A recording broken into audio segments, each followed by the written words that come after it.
When Ruby cartridges first slipped into Game Boy Advance systems in late 2002, they carried within them a region built on balance rather than conquest. Hoenn's designers spoke in interviews about wanting to create a place where water and land existed in constant conversation, where neither force dominated, but both shaped every moment of the journey. The region's layout resembles a crescent moon tipped on its side, with ocean roots carving through the eastern half, like veins through marble. Before you settle in, maybe tap subscribe for more calm stories, and share where in the world you're watching from tonight, and that intentional geography created a rhythm to exploration that felt less like progression and more like breathing. Players moving between dense forests and open seas in cycles that mirrored tides, pulling back and forth across shorelines. Trico's design originated from a sketch labeled Wall Gecko in early development documents. The artist who created it had been studying how geckos in tropical climates flatten their bodies against tree bark to avoid predators. That same flattening technique became Trico's visual signature, its body drawn with sharp angles that suggest both speed and stillness. The seed on its tail was added later, a botanical element meant to tie it thematically to grass typing without making it look too plant-like. In beta sprites, the seed was larger and more prominent, but playtesters said it made Trico look top-heavy, so the final version reduced it to a subtle accent that only becomes noticeable during evolution. Torchic's evolution line went through 5 major redesigns before Blaziken's final form was approved. The initial concept showed a phoenix with exaggerated wingspans and a tail made of pure flame that wrapped around its body like a cloak. Feedback from the art director suggested that the design felt too aggressive for a starter's final form, something that should feel earned rather than intimidating. The compromise came when an animator proposed giving Blaziken humanoid proportions to emphasize its fighting type capabilities. That decision created one of the first fully bipedal fire starters, establishing a template that later generations would revisit. The flame wrists, initially planned as decorative accessories, became functional battle elements during animation testing when designers realized they could be used to emphasize punching and kicking motions. Mudkip's fin contains a hidden detail that most players never notice during normal gameplay.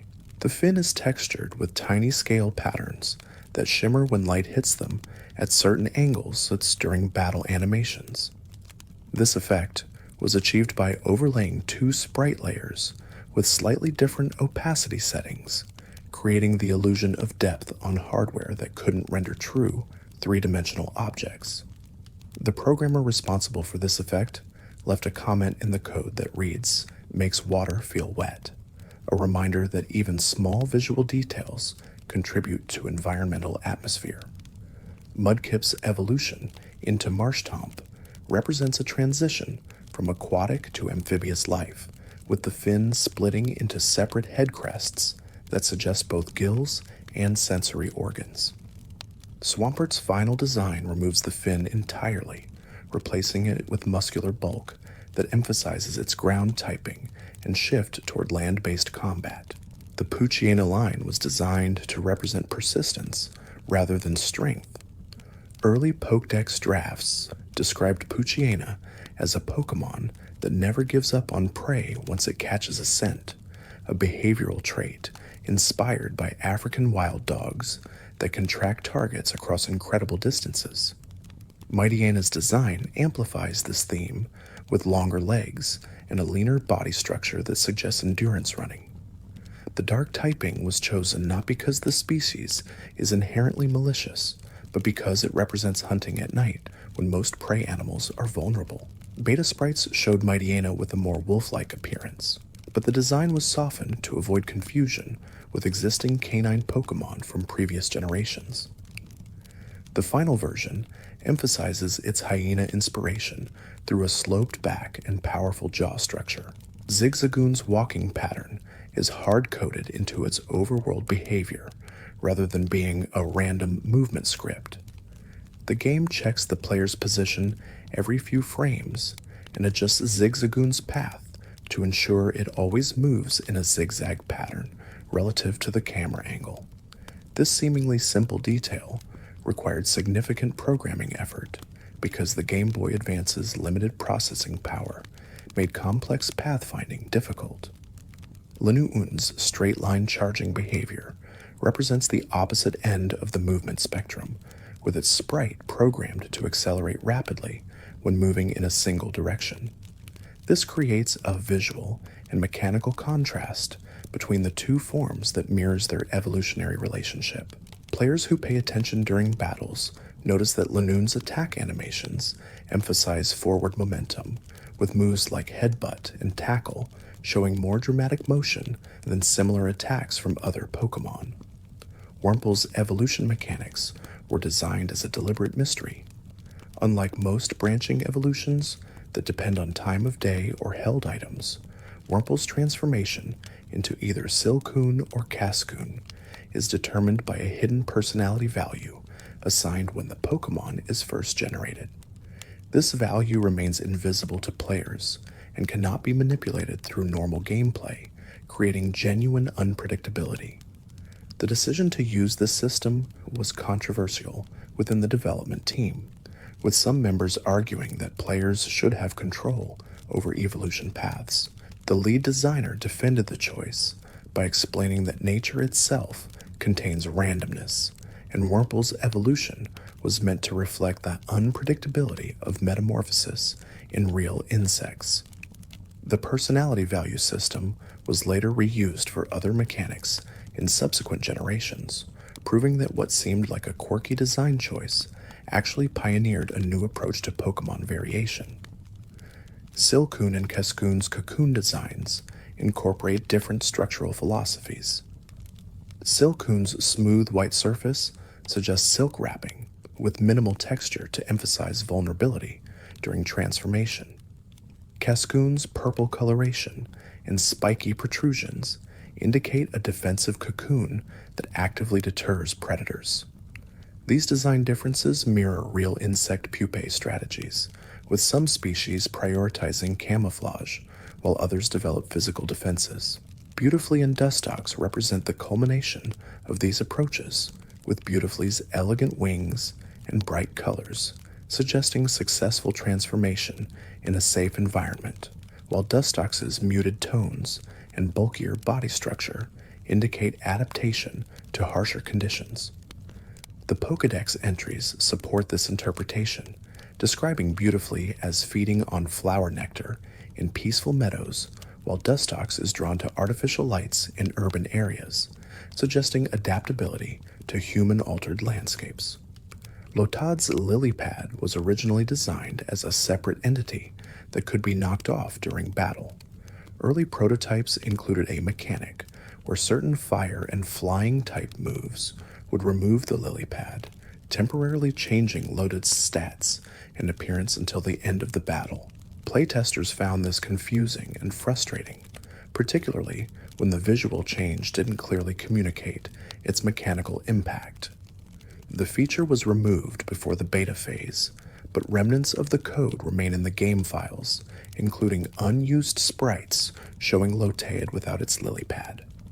Lombre's evolution introduces a sombrero-like growth that expands on the Lilypad concept, suggesting that the plant matter on its head grows larger and more structured as the Pokémon matures. Ludicolo's final form transforms the Lilypad into a full pineapple-shaped crown, completing the visual progression from simple plant matter to elaborate headdress. Cedo's acorn body contains a hidden detail in its color palette.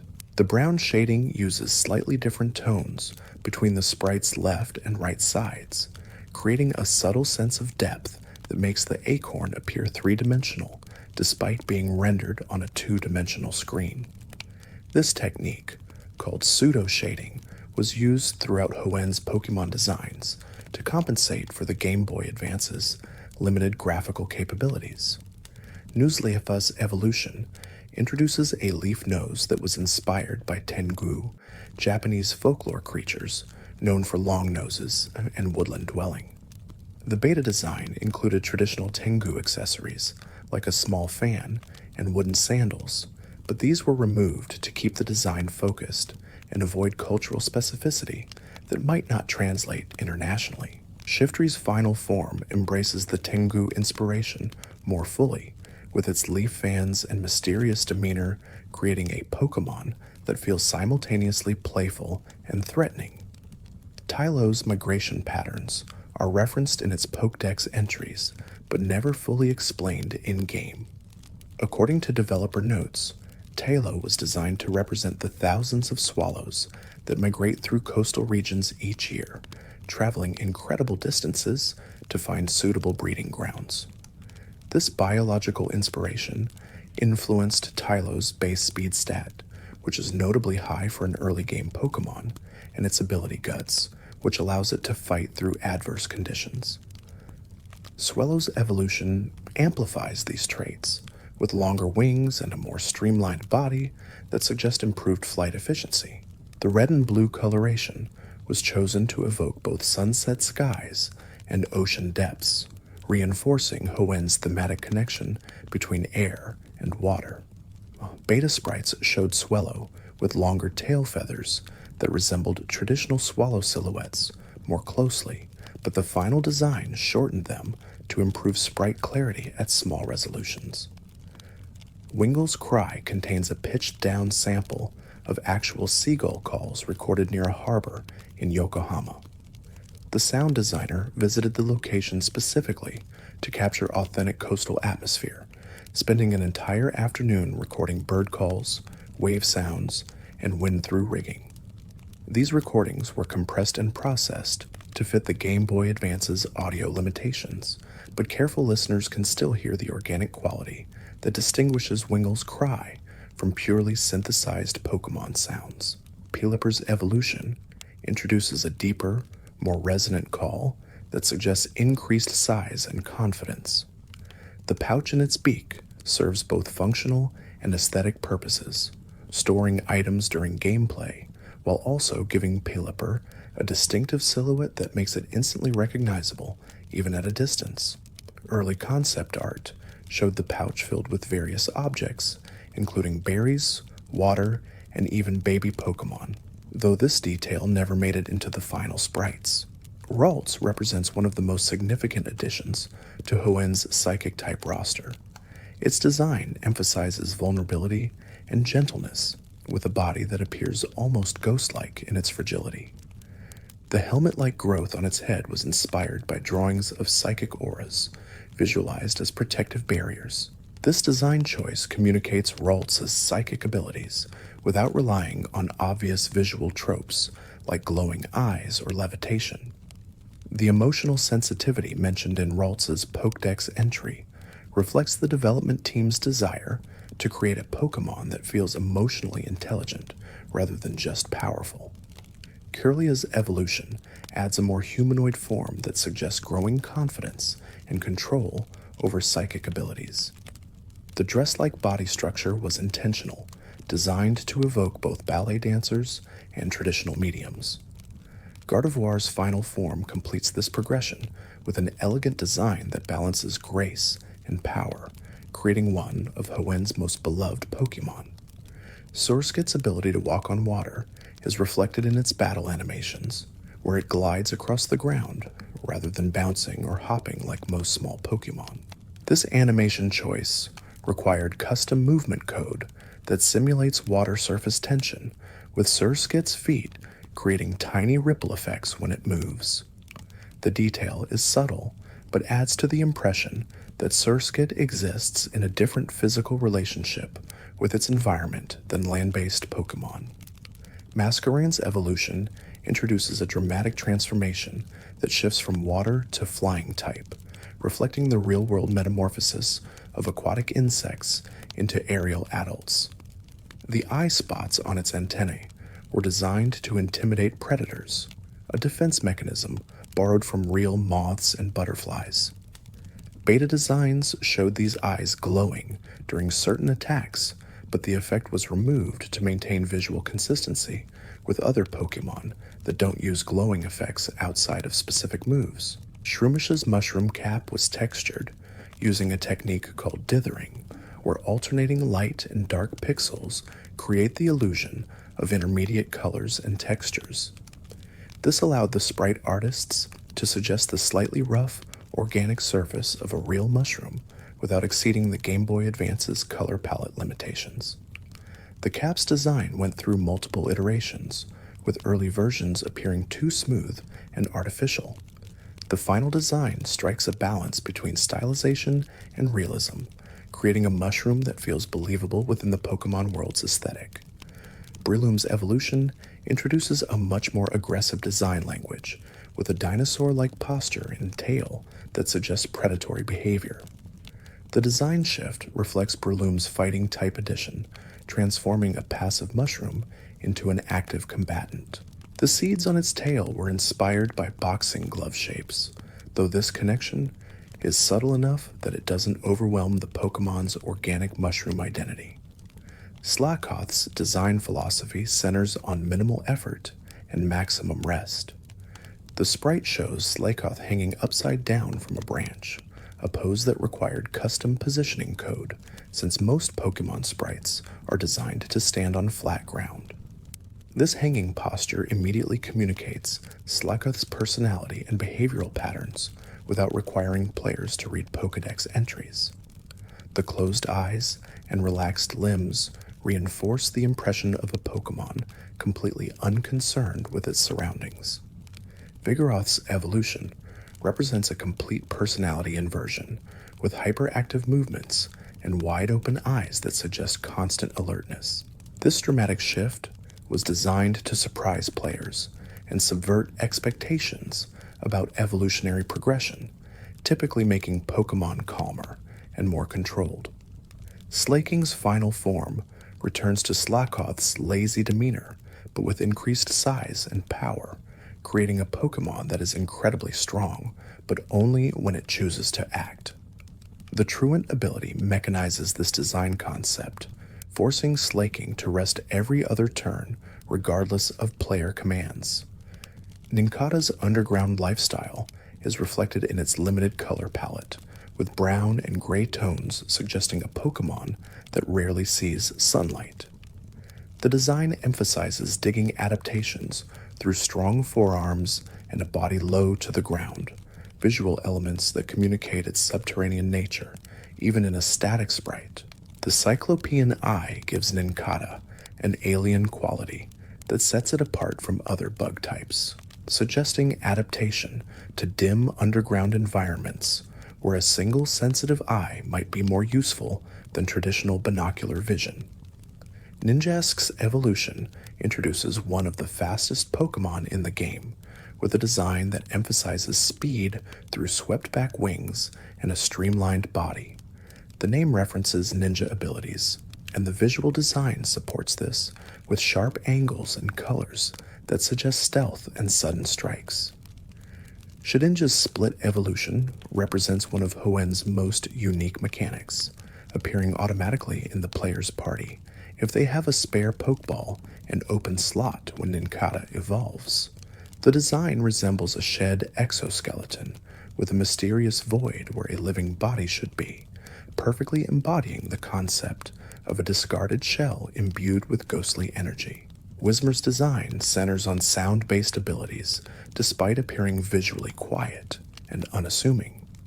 The large, rabbit-like ears function as both receptors and amplifiers, allowing Whismur to hear and produce sounds across a wide frequency range.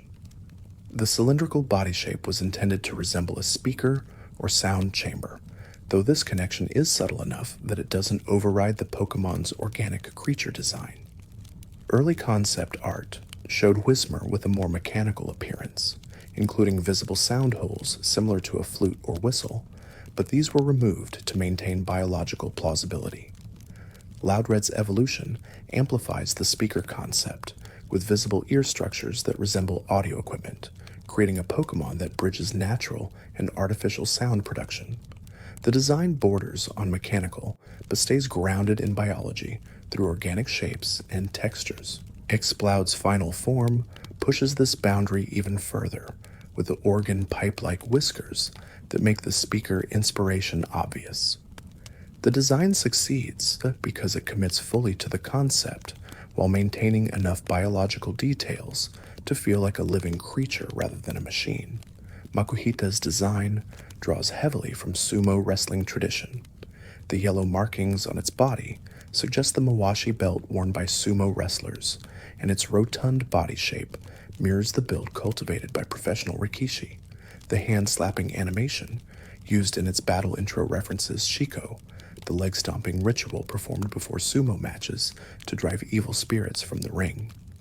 These cultural references were intentionally kept subtle enough that players unfamiliar with sumo could still appreciate Makuhita as a fighting-type Pokemon without feeling lost. Hariyama's evolution increases the sumo inspiration with a larger build and more pronounced markings that strengthen the wrestler comparison. The extended arms allow for more dramatic pushing and slapping animations that closely mimic sumo techniques. The design succeeds in creating a Pokemon that feels authentically connected to its inspiration while remaining accessible to an international audience. Azurill represents one of the earliest baby Pokemon added to an evolutionary line after the fact. The design had to work backward from Marill's established appearance, creating a pre-evolution that felt natural rather than forced. The solution came through the bouncy tail, an exaggerated feature that serves double duty as Azurill's defining characteristic and a logical precursor to Marill's more subdued tail. The gender ratio difference between Azurill and its evolutions created a minor controversy when discovered by players, as female Azurill would sometimes evolve into male Marill due to how gender was calculated in Generation 3. This was later acknowledged as a quirk rather than a bug, with developers explaining that gender determination formulas were optimized for performance rather than evolutionary consistency. Azurill's normal type classification, despite evolving into a water type Pokemon, creates another unusual aspect of its design, suggesting that its water abilities develop during evolution rather than being present from birth. Nosepass's design is built entirely around its magnetic nose, which serves as both a compass and a defining visual element. The nose dominates the Pokemon's face to the point of absurdity, creating an intentionally awkward design that becomes memorable through its commitment to a single concept. The rock-type classification grounds Nosepass in Hoenn's cave environments, where magnetic minerals naturally occur. The association with magnetism explains Nosepass's ability to sense direction and detect metal objects, giving the Pokemon a clear ecological niche as a cave dweller that navigates through magnetic sensitivity. The static sprite shows Nosepass from a three-quarter view that emphasizes the nose while suggesting bulk and stability through a wide base. Beta sprites experimented with showing Nosepass from directly front or side angles, but these perspectives made the nose appear either too small or overwhelmingly large, so the three-quarter view provided the best visual balance. Skitty's design emphasizes cuteness through soft curves and a pastel pink color scheme. The tail, shaped like a microphone or rattle, was inspired by cat toys, creating a Pokemon that looks playful even when standing still. The headflower accessory adds a feminine touch without being overly decorative, maintaining Skitty's appeal across different player demographics. The ears rotate in its battle animation, a detail that required additional sprite work but added personality that made Skitty feel more alive. Delcatty's evolution refines the cute aesthetic into something more elegant, with a longer body and graceful proportions that suggest maturity. The purple coloration distinguishes it from its pre-evolution while maintaining tonal consistency. The feather-like tail and ears give Delcatty a noble appearance that elevates it beyond simple cuteness into a design that feels dignified. Beta sprites showed Delcatty with a more elaborate collar of fur around its neck, but this was simplified in the final version to improve sprite clarity. Sablei's design represents Hoenn's first dark and ghost type combination, a typing that had no weaknesses in Generation 3 before the introduction of fairy types. This unique defensive profile made Sableye valuable in competitive play despite relatively low base stats. The design itself draws inspiration from the Hopkinsville Goblin, a cryptid from American folklore described as having large reflective eyes and gray skin. The gemstone theme was added to justify Sableye's presence in caves and give it a distinct visual hook. The ruby and sapphire eyes directly reference the game's titles, creating a meta-connection between Pokemon design and game branding.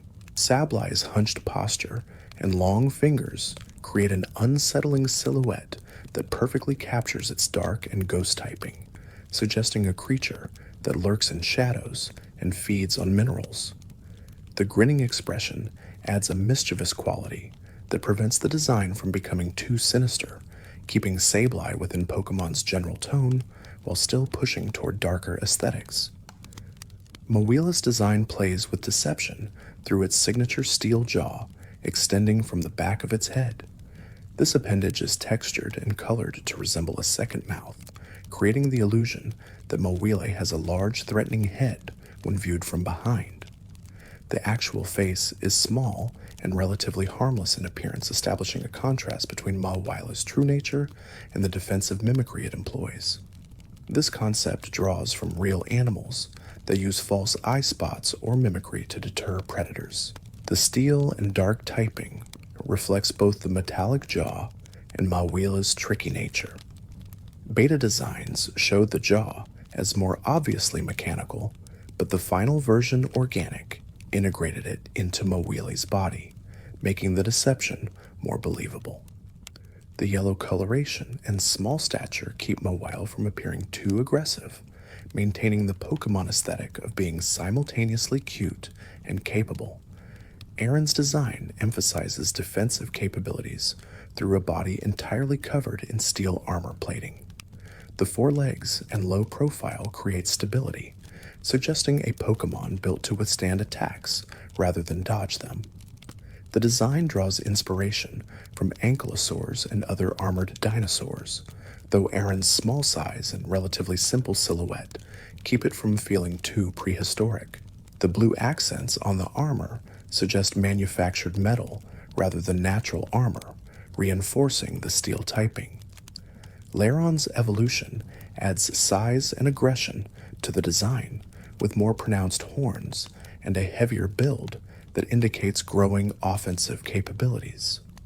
The increased weight affects battle animations, with Lairon's movements appearing slower and more deliberate than Aaron's quicker scuttling. Agron's final form completes the transformation into a fully offensive design, with massive horns and a body structure that prioritizes forward assault. The silver coloration and sharp angles give Agron an intimidating presence that matches its high attack stat and defensive typing. Metatite's design combines martial arts inspiration with psychic type aesthetics. The yoga pose, suggested by its idle stance, communicates both discipline and mental focus, while the turban-like growth on its head reinforces the psychic connection. The color scheme uses white and blue to suggest purity and calm, avoiding the aggressive reds and blacks often associated with fighting types.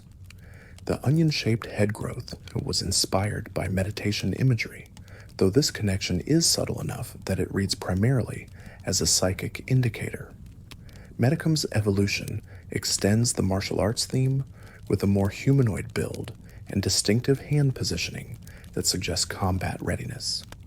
The addition of elegant ribbons or tendrils from its head creates a sense of motion even in static sprites, implying that Medicum moves with flowing grace. The red accents introduced in its evolution suggest mastery and power achieved through meditation and training.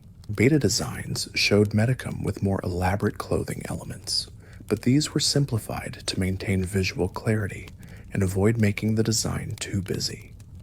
Electrike's design captures canine energy through sharp angles and electric yellow coloring. The spiked fur pattern suggests both electricity and aggressive personality, creating a Pokémon that feels charged even when standing still. The green accents were carefully chosen to complement the yellow without creating a jarring color combination, maintaining visual harmony while suggesting lightning's natural association with storms. The four-legged stance emphasizes speed and agility, with a low center of gravity that implies powerful acceleration. Manectric's evolution increases the electric aesthetic, with more prominent spikes and a mane that resembles lightning bolts frozen mid-strike. The blue coloration, introduced during evolution, suggests higher voltage and more controlled electrical output. The design successfully communicates both power and speed, with a leaning forward posture that implies constant motion. Beta sprites showed Manectric with a more traditional wolf-like appearance, but the final design pushed toward a more stylized, electrically charged aesthetic that makes it immediately distinguishable from normal canine Pokémon. Plusle and Minun were designed as a pair to promote double battles, a mechanic that Generation 3 emphasized more than previous games. The designs are intentionally similar to encourage players to think of them as a set rather than individual Pokémon. The plus and minus symbols on their tails communicate their thematic connection to electrical charges and their ability to boost each other in battle.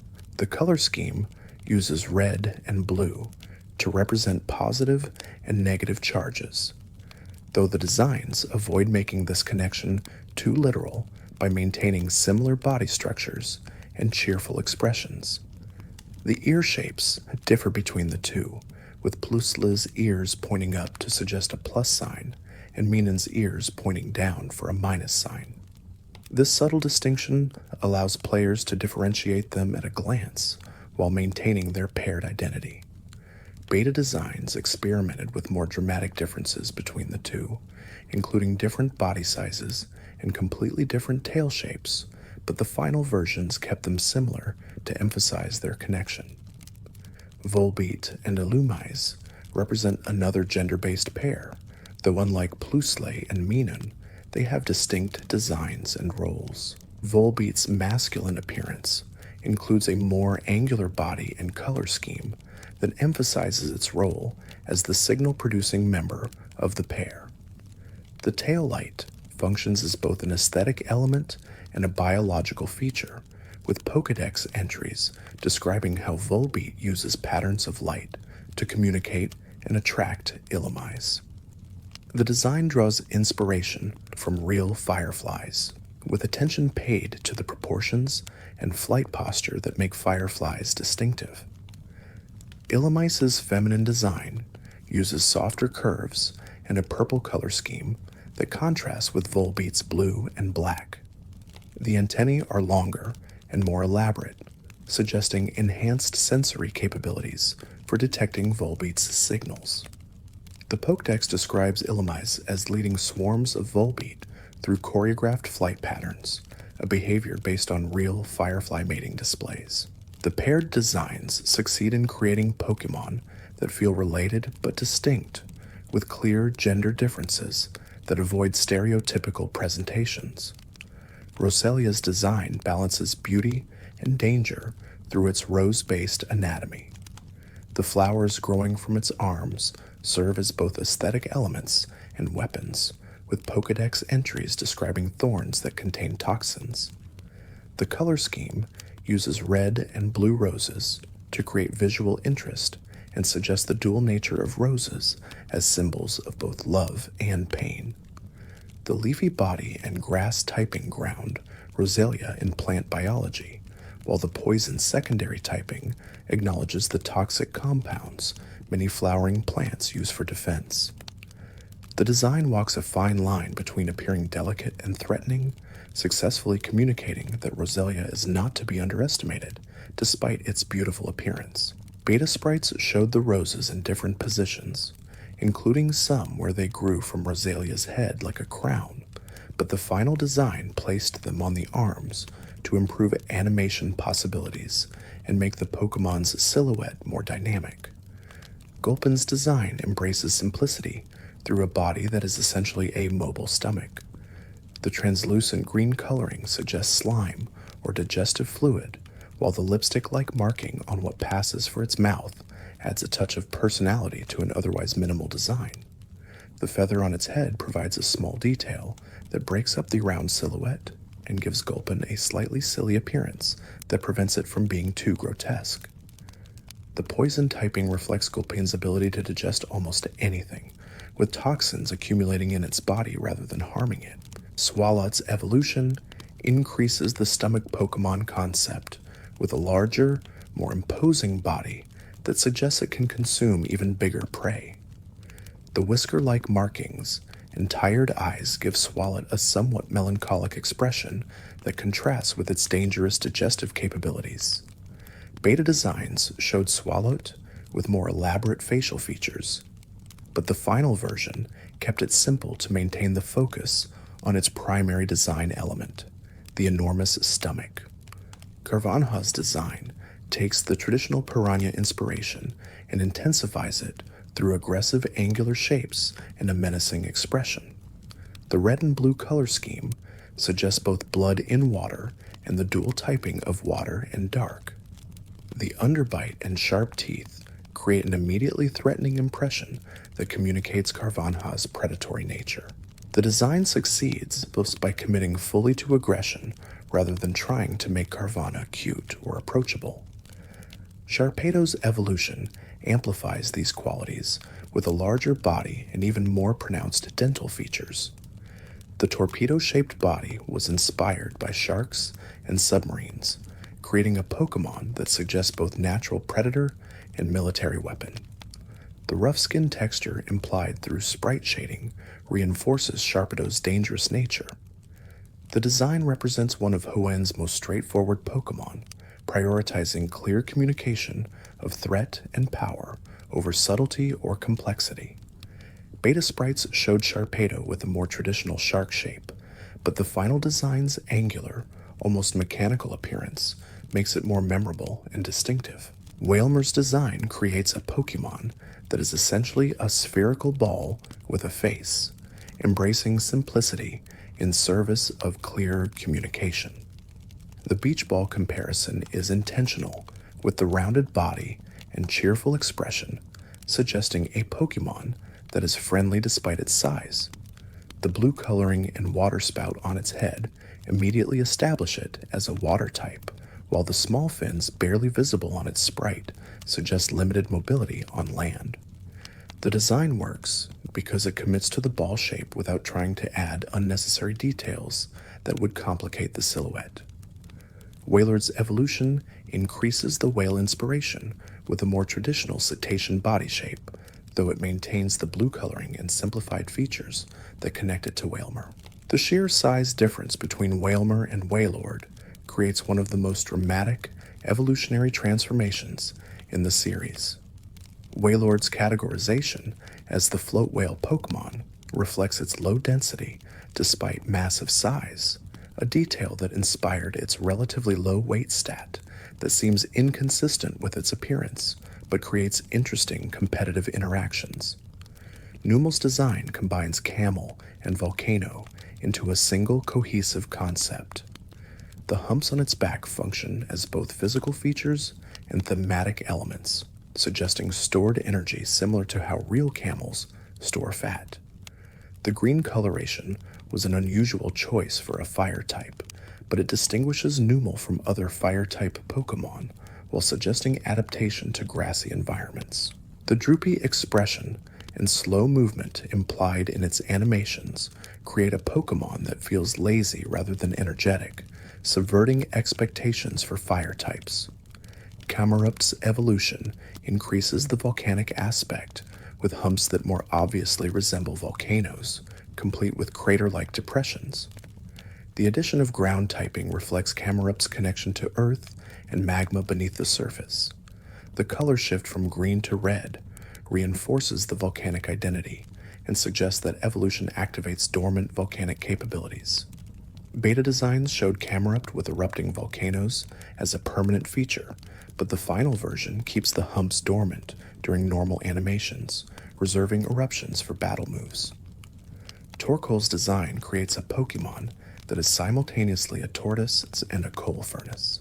The shell contains visible openings that function as exhaust vents, with smoke particles appearing in battle animations.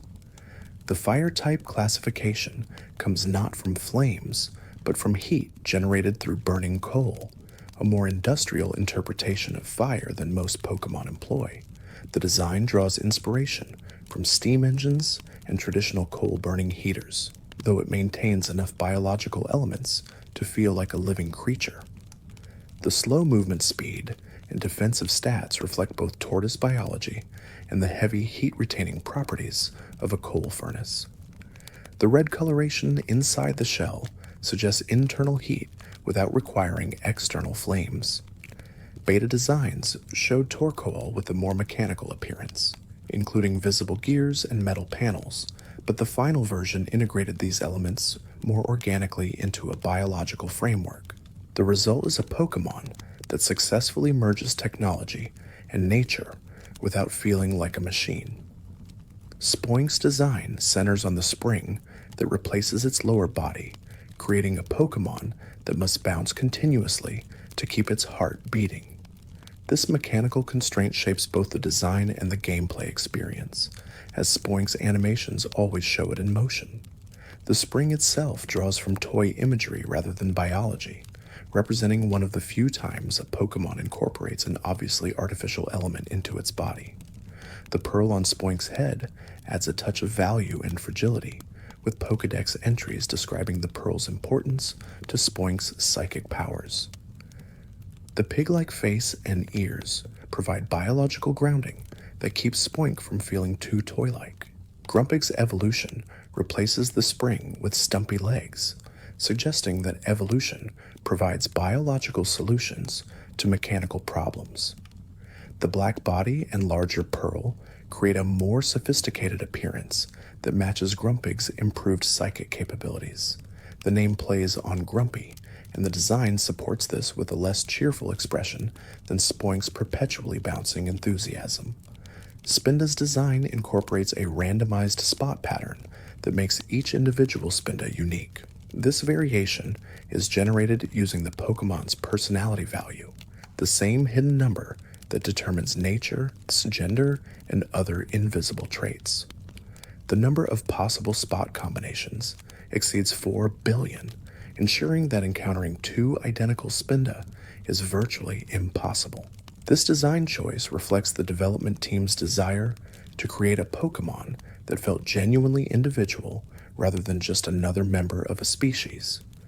The spots serve no gameplay function beyond aesthetics, but they create a sense of ownership and uniqueness that encourages players to form attachments to specific Spinda. The dizzy swaying animations reflect Spinda's inner ear disorder mentioned in Pokédex entries, with movements that suggest constant imbalance.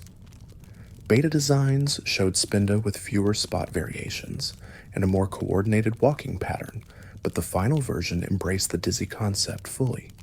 Trapinch's design emphasizes its antlion inspiration through a body structure built for digging and wading. The massive jaws relative to body size communicate Trapinch's hunting method, which involves sitting at the bottom of a sand pit and waiting for prey to fall in. The orange coloring matches desert sand, providing camouflage in Trapinch's natural habitat. The small body and large head create an awkward silhouette that suggests Trapinch is poorly suited for surface movement, reinforcing its ambush predator identity. Vibrava's evolution introduces wings and a completely different body plan, transforming Trapinch from a ground-bound ambusher into an aerial hunter. This dramatic change reflects the real metamorphosis of antlions into dragonflies, one of nature's most extreme transformations. The green coloring distinguishes Vibrava from Trapinch and suggests adaptation to above-ground environments where plants provide camouflage. Flygon's final form completes the transformation with a fully developed dragon-like appearance that maintains the dragonfly inspiration while adding power and mystique. The design successfully communicates all three stages of the Antlion to Dragonfly life cycle while creating a Pokémon that feels cohesive despite dramatic changes between forms. Cacnea's design balances cute and dangerous through a small cactus body covered in spikes. The scarecrow-like appearance, with outstretched arms and a stitched mouth, creates a Pokémon that feels both constructed and alive. The dark type classification comes not from behavior, but from Cacnea's nocturnal nature and adaptation to harsh desert environments where survival requires cunning. The flower on its head softens the spike-eye exterior and suggests that despite its defensive appearance, Cacnea is still fundamentally a plant. Cacturne's evolution amplifies the scarecrow concept with a more humanoid body and a more threatening silhouette. The tattered clothing suggested by its body texture creates a worn, weathered appearance that makes Cacturne feel ancient. The Pokédex describes Cacturne following travelers through deserts and waiting for them to collapse, a predatory behavior that justifies its dark typing. Beta designs showed Cacturne with more elaborate root systems extending from its base, but these were simplified to improve sprite clarity and animation possibilities. Swablu's design creates a Pokémon that is essentially a cloud with a bird hidden inside. The cottonwing fluff dominates the sprite, making Swablu appear softer and more approachable than most bird Pokémon. The blue coloring complements the white cloud material, creating a sky-themed color scheme that reinforces the flying type. The small size and gentle expression makes Swablu feel non-threatening despite being a dragon type in evolutionary potential. Alteria's evolution reveals the dragon hiding within the cloud, with a much larger body and extended wings that transform Swablu's round silhouette into something more graceful and powerful. The dragon typing manifests not through aggressive features, but through elegance and mystique, creating a rare example of a gentle dragon Pokémon. The cloud material extends to cover most of Alteria's body, maintaining the soft aesthetic while suggesting that clouds can be powerful when they grow large enough to become storms. Beta sprites showed Altaria with a more traditional bird appearance, but the final design kept the cloud emphasis to maintain evolutionary consistency with Swablu. Zangoose's design creates a Pokémon built entirely around its rivalry with Seviper. The mongoose inspiration is obvious, with a body structure and coloring that match real mongooses known for hunting venomous snakes. The long claws and aggressive posture communicate a Pokémon designed for combat, particularly against poison types.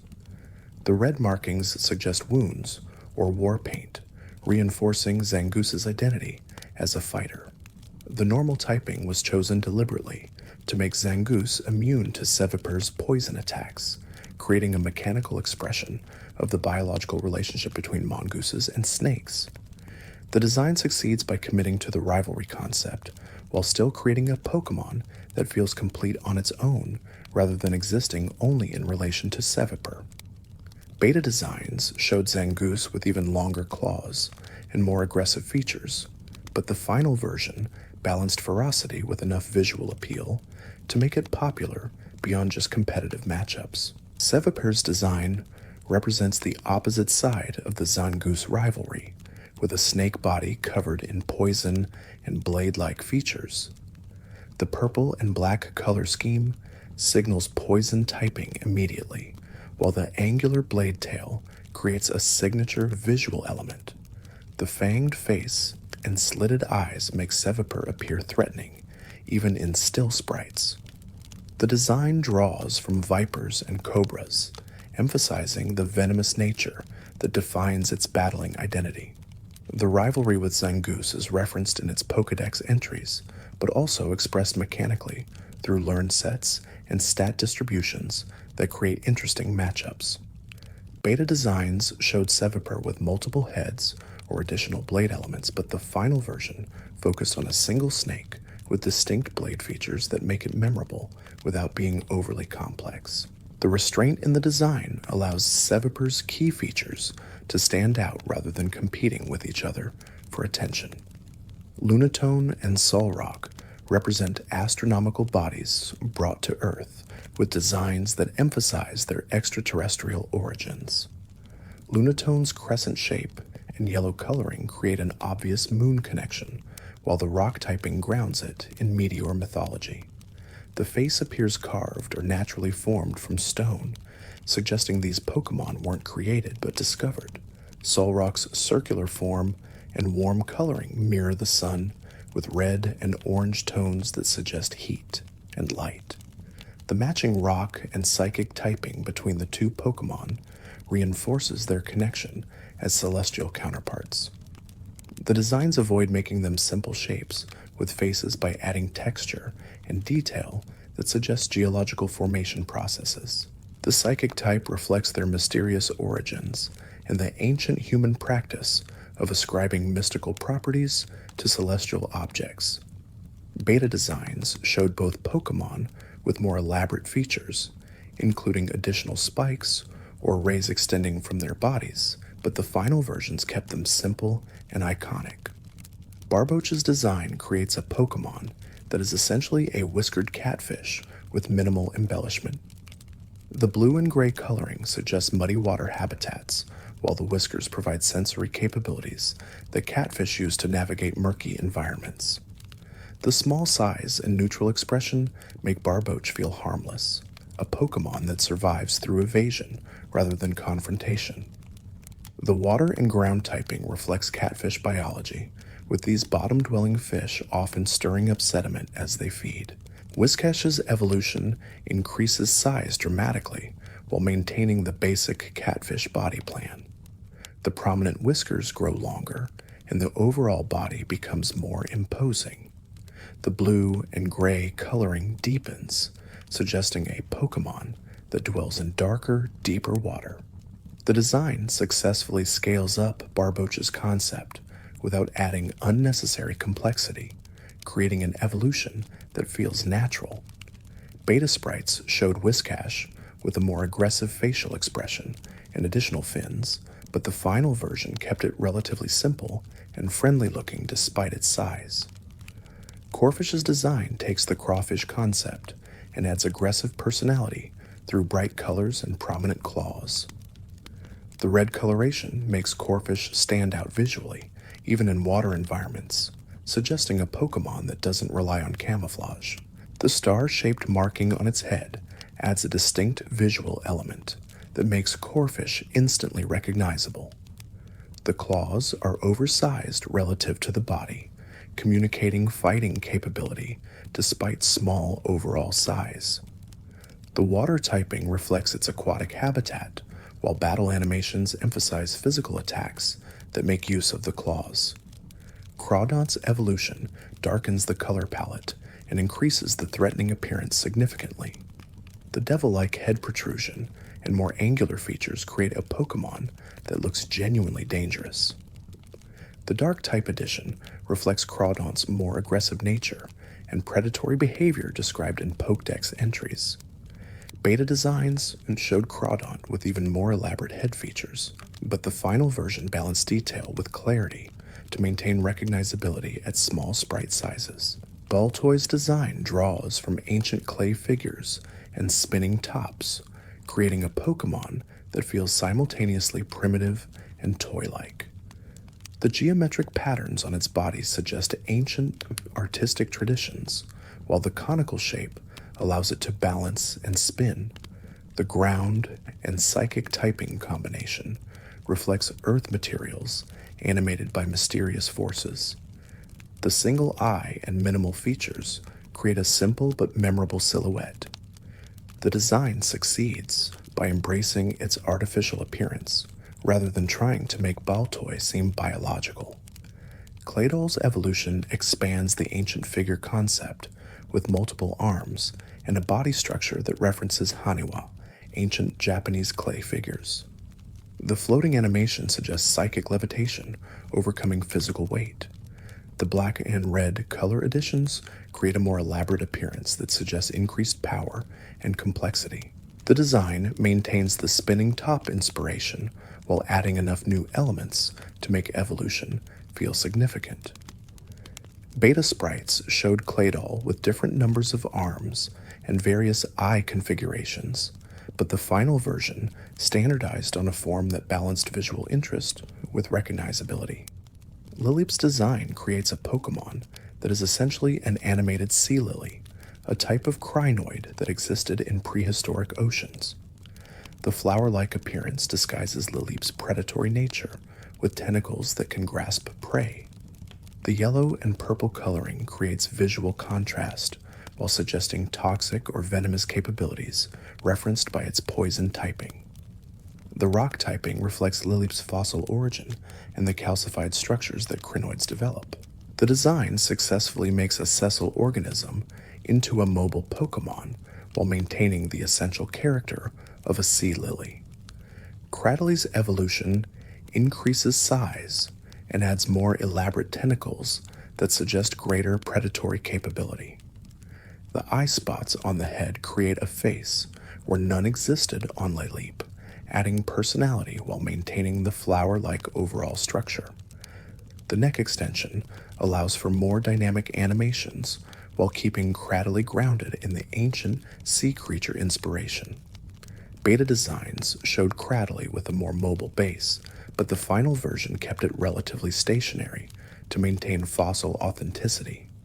Anorith's design reconstructs an ancient arthropod through Pokémon aesthetics. The segmented body and prominent claws reference prehistoric marine predators while maintaining the cute but capable balance Pokémon designs require. The bug and rock typing communicates both its arthropod nature and fossil status. The red and gray coloring creates visual interest while suggesting age and geological origins. The design walks a line between scientific reconstruction and fantasy creature, creating something that feels plausibly ancient without being dry or overly realistic. Armaldo's evolution increases size and adds more intimidating features, particularly the blade-like claws that dominate its silhouette. The upright posture makes Armaldo appear more aggressive and capable than Anorith's more horizontal stance. The additional armor plating suggested through sprite shading reinforces the rock typing and creates a Pokémon that looks built for combat. Beta designs showed Armaldo with different claw configurations and additional spikes, but the final version focused design elements as to avoid visual clutter. Phoebus's design creates one of the least visually appealing Pokémon intentionally, setting up contrast for its evolution into melodic. The shabby fish appearance with dull colors and minimal features makes Phoebus forgettable and easy to overlook. This aesthetic choice mirrors the ugly duckling story, where initial appearance hides future beauty. The water typing is communicated through the fish shape, though nothing about Phoebus suggests grace or power. The design succeeds precisely because it fails to be impressive, creating low expectations that Melodic's evolution dramatically exceeds. Melodic's transformation represents one of the most dramatic visual upgrades in any Pokémon evolutionary line. The serpentine body and elegant coloring create a Pokémon that embodies beauty. The rainbow-like scales and flowing fins suggest both aquatic grace and mystical qualities. The design draws from sea serpent mythology while maintaining enough realism to feel like a believable water creature. Beta sprites showed Melodic with different scale patterns and various tail designs, but the final version achieved the right balance between elegance and power. Castform's design centers on its weather-dependent form changes, creating a Pokémon with 4 distinct appearances. The default normal form shows a simple cloud-like body with a round shape that serves as the base for transformations. The sun, rain, and hail forms alter Castform's coloring and features to match weather conditions, with each form suggesting different atmospheric phenomena. The design challenge was creating transformations that felt related while being visually distinct. The solution came through maintaining the basic body structure while changing surface details and colors. The fire, water, and ice typings appear temporarily during weather, communicating Castform's unique relationship with atmospheric conditions. Beta designs showed more elaborate transformation animations, but hardware limitations forced simplified changes that maintained gameplay smoothness. The final design succeeds by making Castform's gimmick central to its identity rather than a side feature. Kecleon's design builds entirely around camouflage and color change. The green body serves as a default state, but the zigzag stripe across its belly remains red, regardless of surrounding colors, representing the one aspect Kecleon cannot change. This unchanging stripe creates visual consistency across different color variations while providing a biological limitation that grounds the color changeability. The chameleon inspiration is obvious, with the curled tail and elongated tongue that appear in battle animations. The normal typing was chosen to reflect Kecleon's adaptability rather than representing a specific elemental affinity. The design succeeds by focusing on the color change concept while maintaining enough consistent features to keep Kecleon recognizable across its variations. Beta sprites showed Kecleon with more elaborate patterns and different stripe positions, but the final design simplified to improve clarity when colors change. Shuppet's design creates a Pokémon built from malice and negative emotions, with a body structure that resembles both a puppet and a horn.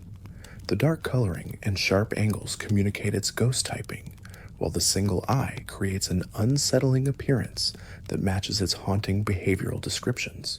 The cloth-like body suggests a discarded toy or garment, animated by ghostly energy. The design succeeds by implying a story, that Shuppet is something created from human negative feelings rather than a naturally occurring creature. Bonetta's evolution amplifies the possessed puppet concept with a design that shows more obvious toy features, including a zipper mouth and a body covered in pins.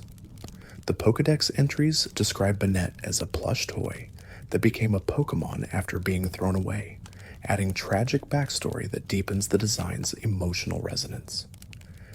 The Mega Evolution later added to Bonette reveals that unzipping its mouth releases enormous power, taking the concept even further.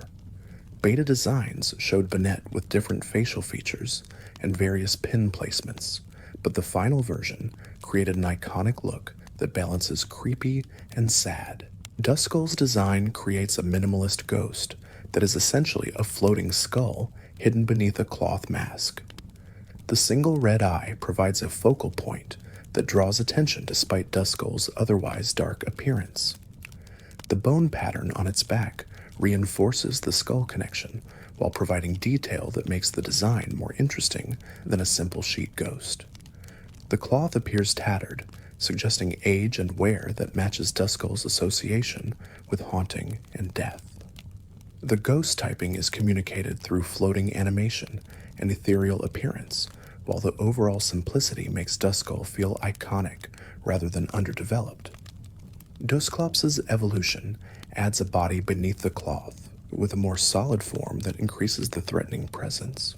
The single eye becomes a glowing core, visible through a hollow body, creating a unique visual that suggests Dusclops is more void than substance. The mummy-like wrappings add texture and detail while maintaining the ghost aesthetic. Beta designs showed Dusclops with different wrapping patterns and various eye positions, but the final version created a strong silhouette that makes it instantly recognizable. Tropius's design combines dinosaur and fruit tree into a single cohesive Pokémon. The sauropod body structure provides a framework for the plant elements, with banana-like fruits growing from its neck. The leaf wings create a distinctive silhouette that suggests flight capability despite the Pokémon's size. The grass and flying typing combination reflects this unusual merger of plant and animal. The design succeeds by committing fully to the concept rather than keeping plant and animal elements separate. The bananas grow naturally from Tropius's body, rather than appearing attached, creating a Pokémon that is simultaneously creature and ecosystem. Beta designs showed Tropius with different fruit types and various wing configurations, but the final version's banana focus created a clear identity that made the Pokémon memorable. Chimecho's design creates a Pokémon that is essentially an animated wind chime. The bell-like body produces the sounds associated with both the Pokémon's name and its signature moves. The ribbon or tail element adds graceful movement that enhances the wind chime metaphor. The psychic typing reflects the mystical associations humans place on bells and chimes across various cultures. The design uses simple shapes and minimal features to create a Pokémon that reads clearly even at small sizes. The sound wave patterns that appear in battle animations reinforce the sonic theme without requiring elaborate visual effects. Beta designs showed Chimecho with multiple bell segments, but the final version simplified to a single elegant form that communicated the concept more effectively. Absol's design builds a Pokémon around a single feature, the blade-like horn that dominates its silhouette. The white fur and dark accents create strong contrast that makes Absol visually striking. The design draws from multiple sources, combining aspects of various mythology surrounding creatures that predict disasters. The dark typing reflects not malicious nature, but rather the superstitions that surround Absol due to its disaster-sensing abilities. The four-legged stance and fluffy appearance prevent Absol from looking too threatening, despite the prominent horn. The design succeeds by creating a Pokémon that appears both elegant and slightly ominous, matching the complex relationship between Absol and humans described in Pokédex entries. Beta designs showed Absol with different horn shapes and various fur patterns, but the final version's strong silhouette made it one of Hoenn's most iconic Pokémon. Winot's design represents a baby form of Wobbuffet, created retroactively as part of Generation 3's baby Pokémon trend. The design simplifies Wobbuffet's features while maintaining recognizable elements like the tail and general body structure. The blue coloration distinguishes Winot from its evolution's cyan while suggesting a less developed form. The addition of ears that stand upright creates a more baby-like appearance that differs from Wobbuffet's more subdued features. The design challenge was creating a pre-evolution that felt necessary rather than forced, and Winot succeeds by adding enough new visual elements to justify its existence while maintaining evolutionary consistency. The name creates a pun that references both Wobbuffet's name pattern and the questioning nature of why this pre-evolution needed to exist, demonstrating the development team's self-awareness about adding new forms to established Pokémon. Snorunt's design creates a Pokémon that is essentially an animated snow cone or ice sculpture wearing a coat.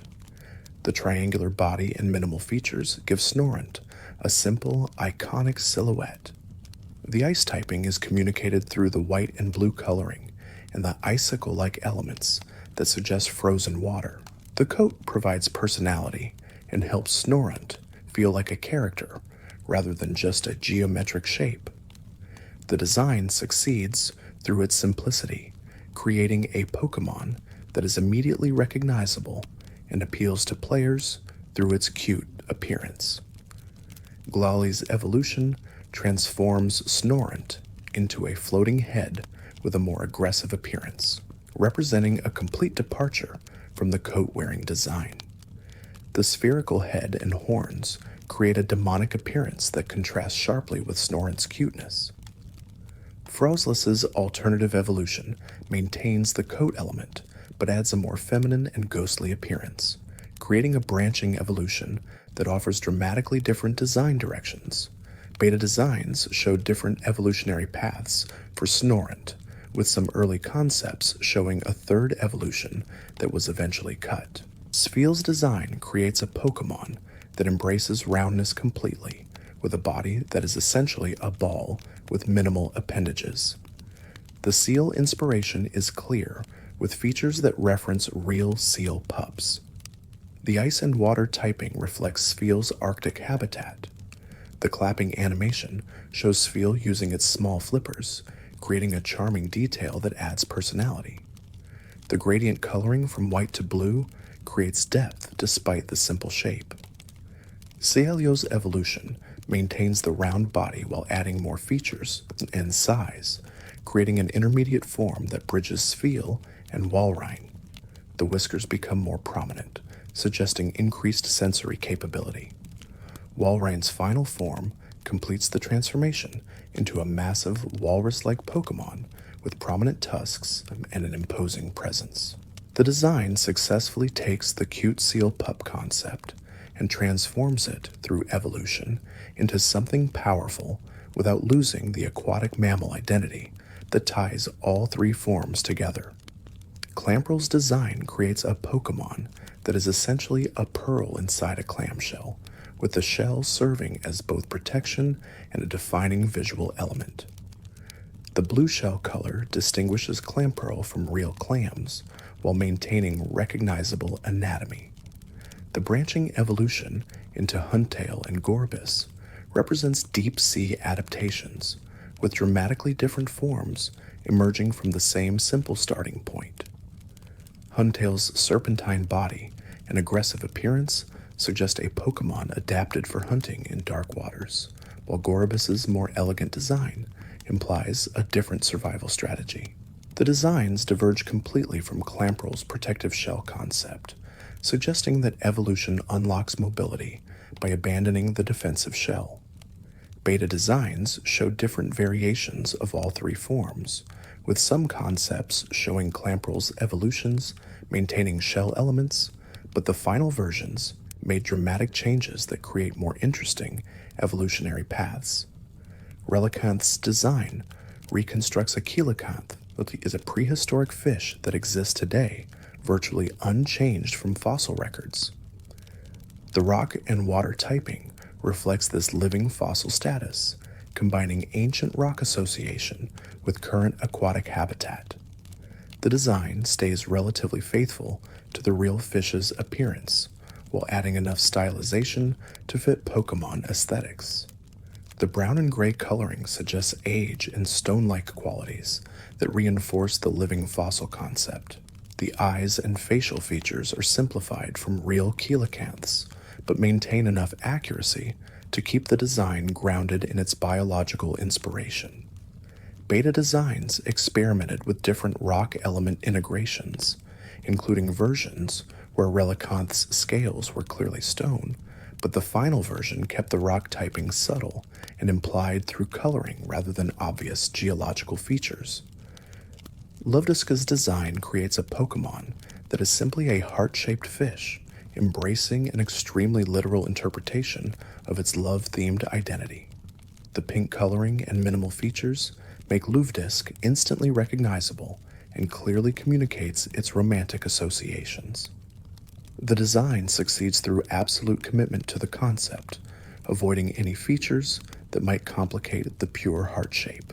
The water typing places Luvdisc in ocean environments, where it serves as a symbol rather than a combatant. The design's simplicity sparked debate among fans about whether it was charming or lazy, but the iconic silhouette has made Luvdisc memorable regardless of its competitive viability. Beta designs showed Luvdisc with additional fins and more elaborate features, but the final version stripped away everything that didn't serve the heart shape. Bogon's design creates a Pokémon driven by dreams of flight despite lacking wings.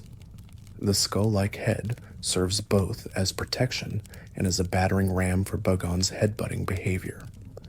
The blue coloring suggests sky association, even though Bogon is ground-bound. The small legs and stubby tail create a design that looks grounded and heavy, emphasizing the contrast between current state and evolutionary potential. Shelgon's evolution encases Bagan in a shell that serves as a cocoon for transformation, representing the transitional stage between ground and air. The hard shell protects Shelgon, while internal changes prepare it for flight. Salamance's final form delivers on Bagan's dream with functional wings and a dragon body built for aerial dominance. The design creates one of the most satisfying evolutionary progressions in Pokémon, with each stage clearly building toward the dramatic transformation into a flying dragon. Beta designs showed different wing configurations for Salamence and various shell designs for Shelgon, but the final versions created clear visual storytelling that communicated the theme of achieving flight through determination and transformation. Beldum's design creates a Pokémon that appears mechanical despite being biological. The steel and psychic typing combination suggests advanced consciousness within a metallic body. The geometric shape and single eye give Beldum an alien appearance that fits its extraterrestrial origin story. The design minimalism makes Beldum feel incomplete, appropriately suggesting it represents just one part of a larger whole. Matang's evolution combines two Beldum into a single Pokémon, with the design showing clear connection points where the fusion occurred. The dual arms and forward-facing position create a more aggressive silhouette that implies increasing power. Metagross's final form merges four Beldum, with the design showing multiple brains working in concert to create a supercomputer-like intelligence. The forelegs provide stability, and the X-marked face creates an iconic look that makes Metagross one of Hoenn's most recognizable Pokémon. The metallic texture implied through sprite shading reinforces the steel typing, while the floating animation demonstrates psychic capabilities. Regirock's design represents one of three legendary titans, with a body assembled from ancient rocks and boulders. The orange and brown coloring suggests clay and sandstone, materials associated with ancient construction. The dot pattern on its face resembles Braille, or ancient runic writing, connecting Regirock to the puzzle solving required to find it. The blocky, constructed appearance makes Regirock feel made rather than born, supporting the lore about ancient people creating it. The 7 dots arranged in an H pattern on its face became iconic, representing the specific letter in the Braille alphabet used to unlock the sealed chamber. Regis and Registeel follow similar design principles, with Regise built from eternal ice that never melts, and Registeel formed from supernaturally hard metal. The 3 titans share enough visual elements to form a clear set, while each maintains distinct elemental identity. Beta designs showed various dot patterns and different body configurations, but the final versions created strong, iconic looks that made each titan memorable and visually distinct. Latias and Latios represent legendary dragon siblings with designs that emphasize aerial grace. Latias's red and white coloring creates a sleek appearance that suggests speed and agility. The airplane-like body structure makes the flying capabilities obvious while maintaining enough organic elements to feel like a living creature rather than a machine. The design draws inspiration from jets and birds simultaneously, creating a Pokémon that bridges technology and nature.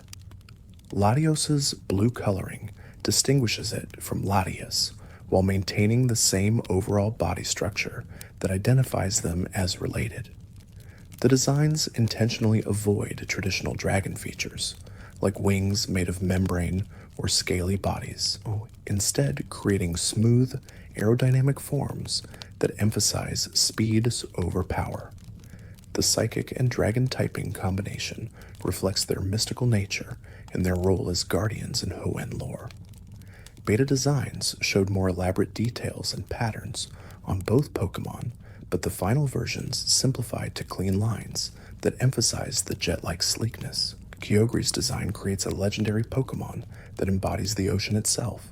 The blue coloring and whale-like body structure immediately communicate water association, while the red markings suggest primal energy and power. The design draws from various aquatic creatures, including whales, orcas, and sharks, combining elements to create something that feels ancient and powerful. The fins and tail are exaggerated in size to emphasize Kyogre's ability to create massive currents and storms. The patterns on its body suggest both aquatic camouflage and tribal markings, reinforcing themes of primordial power and ancient legend. Beta designs showed Kyogre with different patterns and various fin configurations, with some versions appearing more fish-like, while others were more mammalian. The final design balances multiple inspirations to create a Pokémon that feels like an elemental force given form. Groudon's design creates Kyogre's counterpart, embodying land and volcanic power. The red coloring with black accents suggests molten rock and volcanic activity. The dinosaur-like body structure references prehistoric creatures, while the massive claws and spikes communicate power and destructive potential. The design intentionally contrasts with Kyogre's smooth, flowing appearance, using angular shapes and sharp features to represent earth versus water. The patterns on Groudon's body suggest both tectonic plates and tribal markings, similar to Kyogre but with different shapes that reinforce the land connection. Beta designs showed various body configurations, with some versions appearing more dinosaur-like while others emphasized the volcanic elements. The final design creates a Pokémon that feels like a living volcano, with enough reptilian features to make it recognizable as a creature rather than pure element.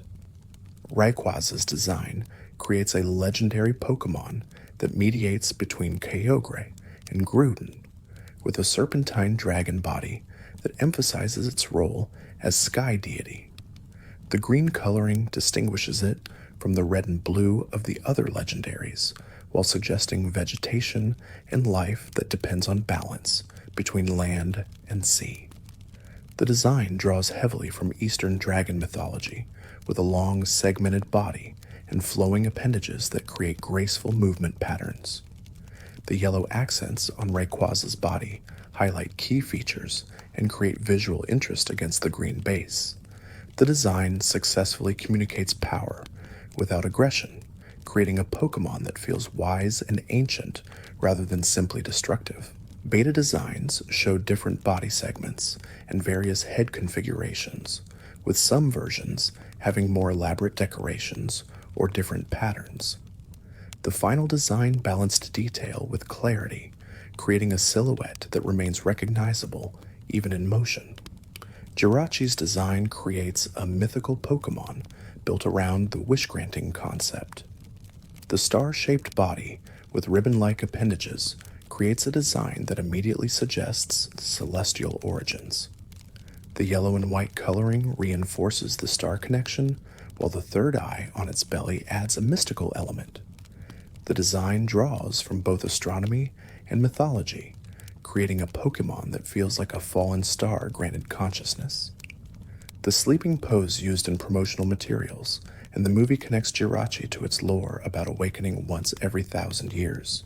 Beta designs showed different star point configurations and various ribbon designs, but the final version created a symmetrical, balanced look that makes Jirachi appear peaceful and magical rather than powerful or threatening. Deoxys's design creates an alien Pokémon with a body that can change forms used to emphasize different stats. The DNA inspiration is obvious from the name and the spiral patterns throughout its design. The orange and blue coloring creates strong contrast that makes Deoxys stand out visually. The tentacle-like arms and elongated head give Deoxys an otherworldly appearance that clearly communicates its extraterrestrial origins. The form-changing mechanic allows Deoxys to shift between normal, attack, defense, and speed configurations, with each form showing different body proportions that reflect the stat changes. This design innovation created a Pokémon that could fill multiple roles while maintaining a consistent core identity. Beta designs showed even more elaborate form changes and different color schemes, but the final versions balanced visual distinction with mechanical clarity. The region itself carries design philosophy through environmental details that most players never consciously notice. The tree shadows in Fort Tree City align with time of day, despite the Game Boy Advance having no real-time function, creating an illusion of passing hours through careful positioning. The rootgrass textures change subtly, depending on proximity to water, with shoreline grass appearing slightly different from inland growth. These micro details layer into an overall impression of a world that follows consistent rules, even when those rules emerge from artistic choices rather than technological capabilities. Rain animations in Hoenn use layered transparency effects that push the hardware to its limits. Multiple sprite layers move at different speeds to create depth, with foreground rain appearing faster than background precipitation. The effect requires precise timing to prevent flickering, and the code comments indicate significant optimization work to make it run smoothly during battles and exploration. The result creates weather that feels atmospheric rather than simply cosmetic, contributing to the sense that Hoenn has a climate rather than just visual variety. The secret base feature allowed players to customize hidden spaces throughout the region, with each location offering different layouts based on its position. Cave bases had different furniture options than tree bases, creating functional variety that encouraged exploration to find the perfect spot. The system used clever memory management to store multiple bases without excessive save file bloat, with furniture positions encoded in compact data structures. The feature exemplified Hoenn's emphasis on personal connection to spaces, turning generic routes into places players could claim as their own. Beta implementations included more elaborate customization options, but these were trimmed to maintain performance and keep the feature accessible rather than overwhelming. The Battle Frontier introduced an emerald represented one of the most complex post-game additions in Pokémon history. 7 different facilities, each offered unique battle formats with specific rules and challenges. The Battle Factory rotated rental Pokémon each round, forcing strategic flexibility. The Battle Pyramid randomized layouts like a roguelike dungeon. The Battle Dome presented tournament brackets. Each facility required different AI programming to create appropriate challenges, with the tower using standard competitive strategies, while the palace automated Pokémon actions based on nature. The collective system provided hundreds of hours of content for players seeking challenges beyond the main story. Contest system mechanics emphasized Pokémon attributes beyond battle capability. Cool, beauty, cute, smart, and tough categories created parallel progression paths where Pokémon value wasn't determined by strength alone. The appeal system during performance rounds rewarded timing and combination understanding rather than raw stats. Pokeblock creation from berries added resource management, with different berry combinations producing specific stat increases. The system succeeded in creating genuinely different gameplay that respected Pokémon diversity, allowing species with poor battle stats to excel in contests. Berry cultivation expanded from previous generations with more varieties and more complex growing mechanics. Soil moisture levels affected growth rates, and berry trees could die if neglected. Different berries required different care schedules, encouraging players to check their gardens regularly. The system created a gardening minigame that felt rewarding without being mandatory, offering benefits to players who engaged with it while never punishing those who didn't. Beta implementations included more complex weather effects on growth and seasonal variations, but these were simplified to maintain accessibility while preserving core engagement. The day-night cycle's absence in Ruby and Sapphire was a deliberate technical decision. The Game Boy Advance's lack of internal clock in earlier units meant any time system would require external hardware. Rather than creating inconsistent experiences across different devices, the developers chose to maintain uniform lighting throughout gameplay.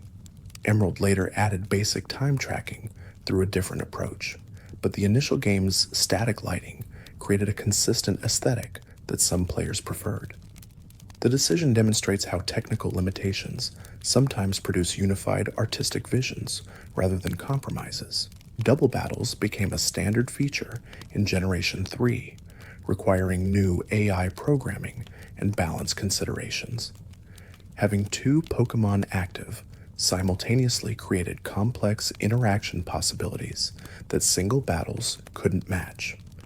Moves like Earthquake gained strategic weight through their impact on partner Pokémon. Support moves that affected multiple targets became more valuable. The AI needed upgrading to consider partner actions and handle targeting decisions more intelligently. The shift changed competitive Pokémon significantly, creating a metagame that emphasized team synergy over individual power. Regional connectivity features allowed players to battle and trade wirelessly through the Game Boy Advance wireless adapter. This technology removed the physical cable requirement that had defined Pokémon multiplayer since Red and Blue.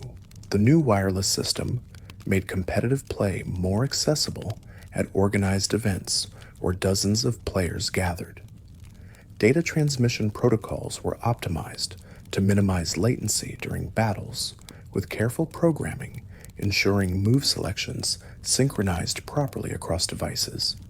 The feature represented a significant technical achievement for handheld gaming and expanded Pokémon's social dimensions.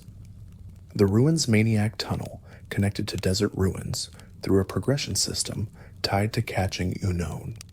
As players captured more unknown varieties, the tunnel extended further until it finally broke through to the desert ruins containing additional Unhurried forms. The system created environmental change based on player actions, making the world feel responsive to collection progress.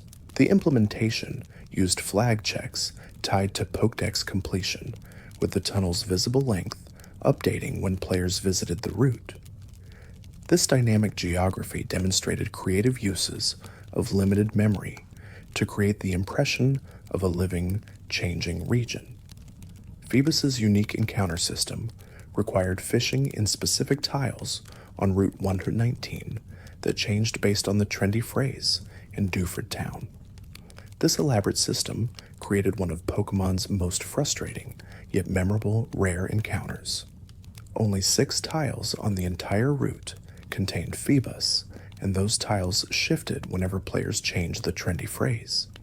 The system encouraged community cooperation as players shared current tile locations and phrases, creating emergent social gameplay around a single rare Pokémon. Beta implementations included visible indicators for Phoebus tiles, but removing these clues made finding it feel like genuine discovery rather than following directions. The sealed chamber puzzle required players to decipher Braille messages to access the legendary Titans. The Braille alphabet was included in the game's manual, but many players learned it specifically to solve these puzzles. The messages provided directions for accessing Regirock, Regis, and Registeel's caves, with each requiring specific actions performed in sequence. The puzzle design represented a significant difficulty spike from typical Pokémon gameplay, requiring patience and attention to detail. The community response was overwhelmingly positive, with players appreciating challenges that required thinking rather than just battling. Mirage Island's appearance mechanics created one of gaming's rarest encounters. The island appeared only when a randomly selected number matched the personality value of a Pokémon in the player's party. The probability was approximately 1 in 10,000 each day, making sightings extremely rare. Players who witnessed it could catch Winot, otherwise difficult to obtain. The system created a legendary location within the community, with sightings documented and shared like reports of rare wildlife. The programming demonstrates how simple random number generation can create emergent rarity that feels magical rather than arbitrary Phoebus. If you're still awake halfway through, maybe subscribe before you drift off, and tell me what time it is where you're watching from. The Shoal Cave's tide mechanics created a location that changed appearance and accessibility based on time passing in the real world for Emerald players. High tide flooded the lower sections, while low tide exposed new areas containing ice-themed Pokémon and items. The shifting environment encouraged repeat visits at different times, rewarding players who remembered to return. The system used simple time checks against the Game Boy Advance's clock, with the tide state alternating every 6 hours.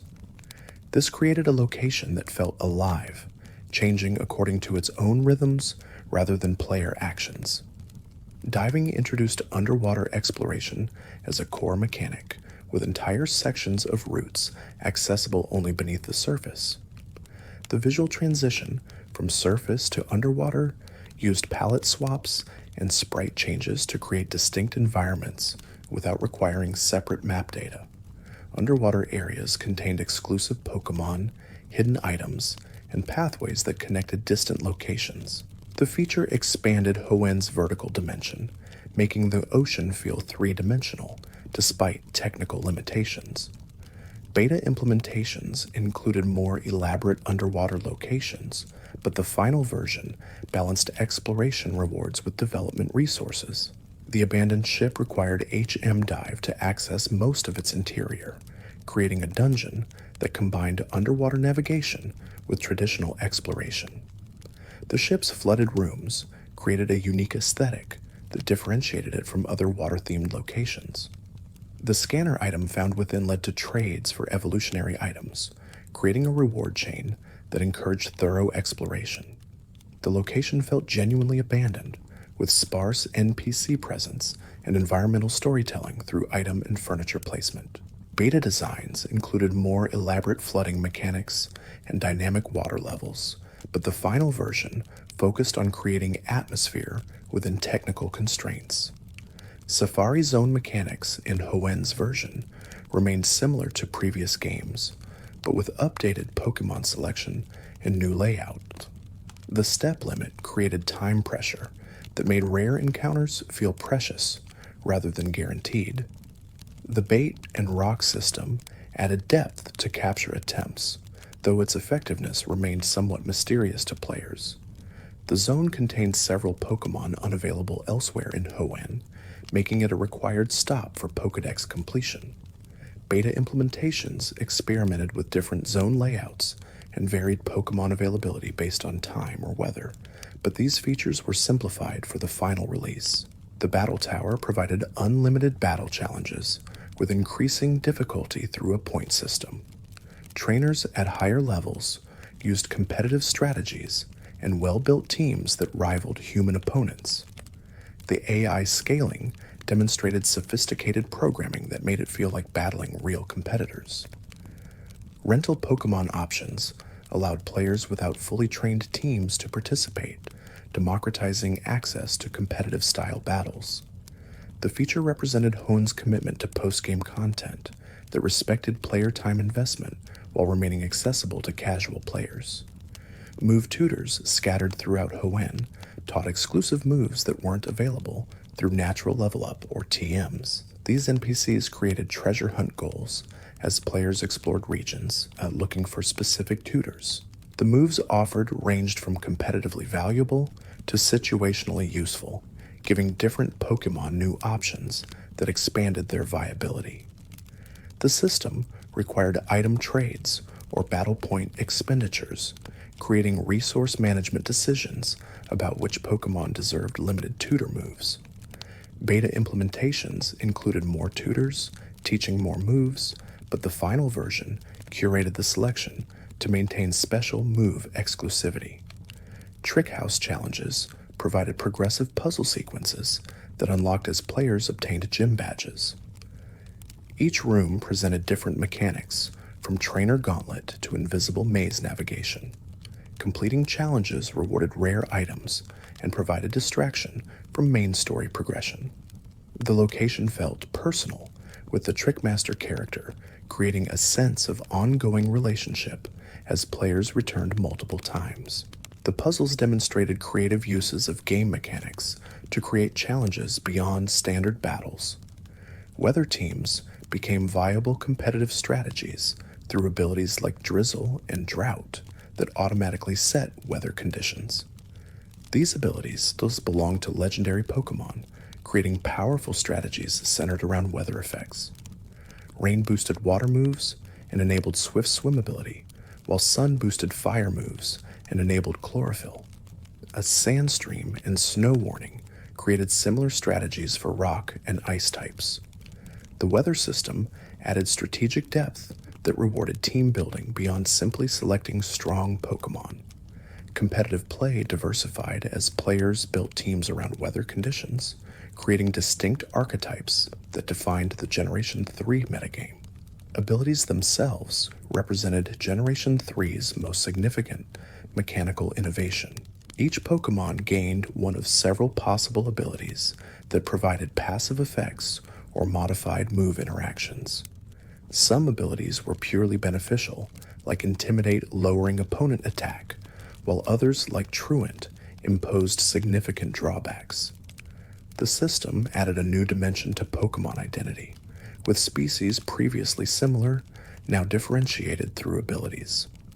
Competitive play became more complex as players considered ability matchups alongside type advantages. The feature defined Generation 3's legacy and became a permanent part of Pokemon's mechanical foundation.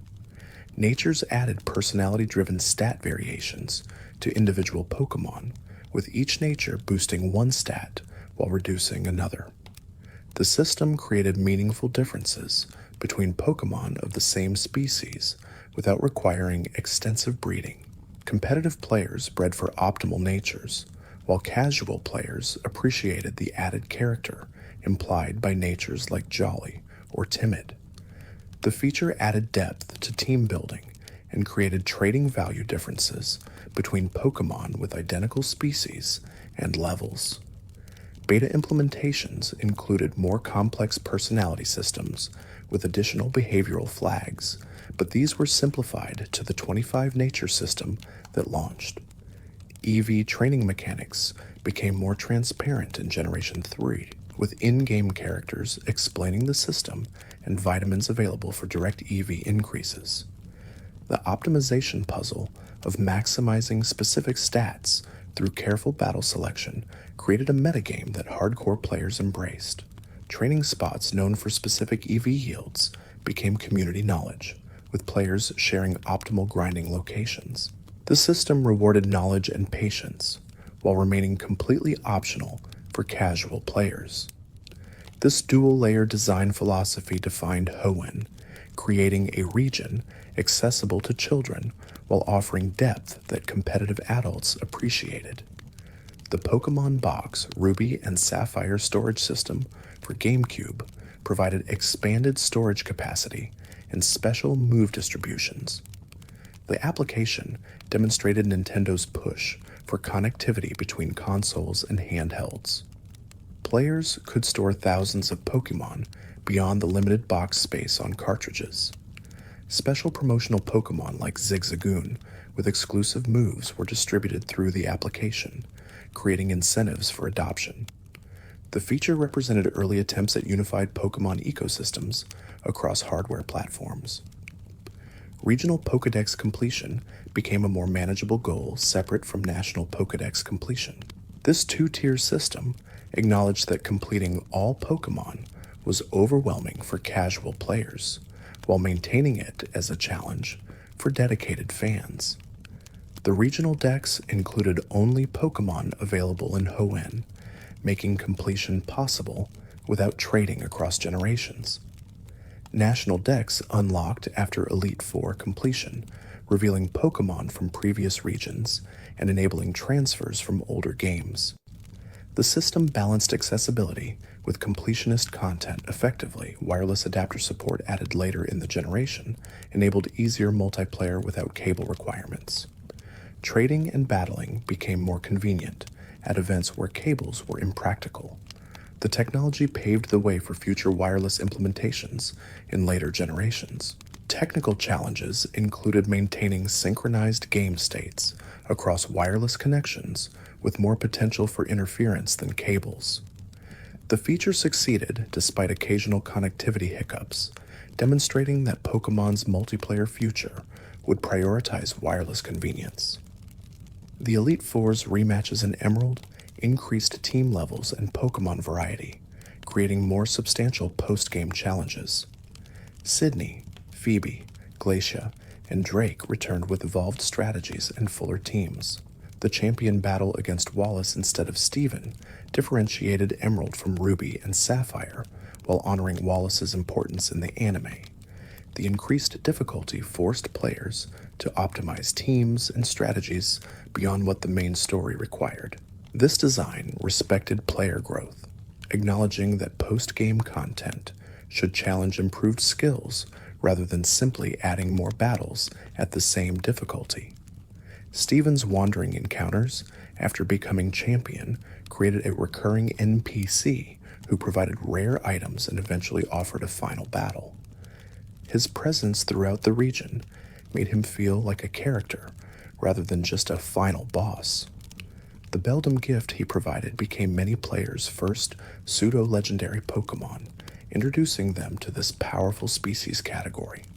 His rock-type specialization influenced team building for players who knew a champion battle awaited.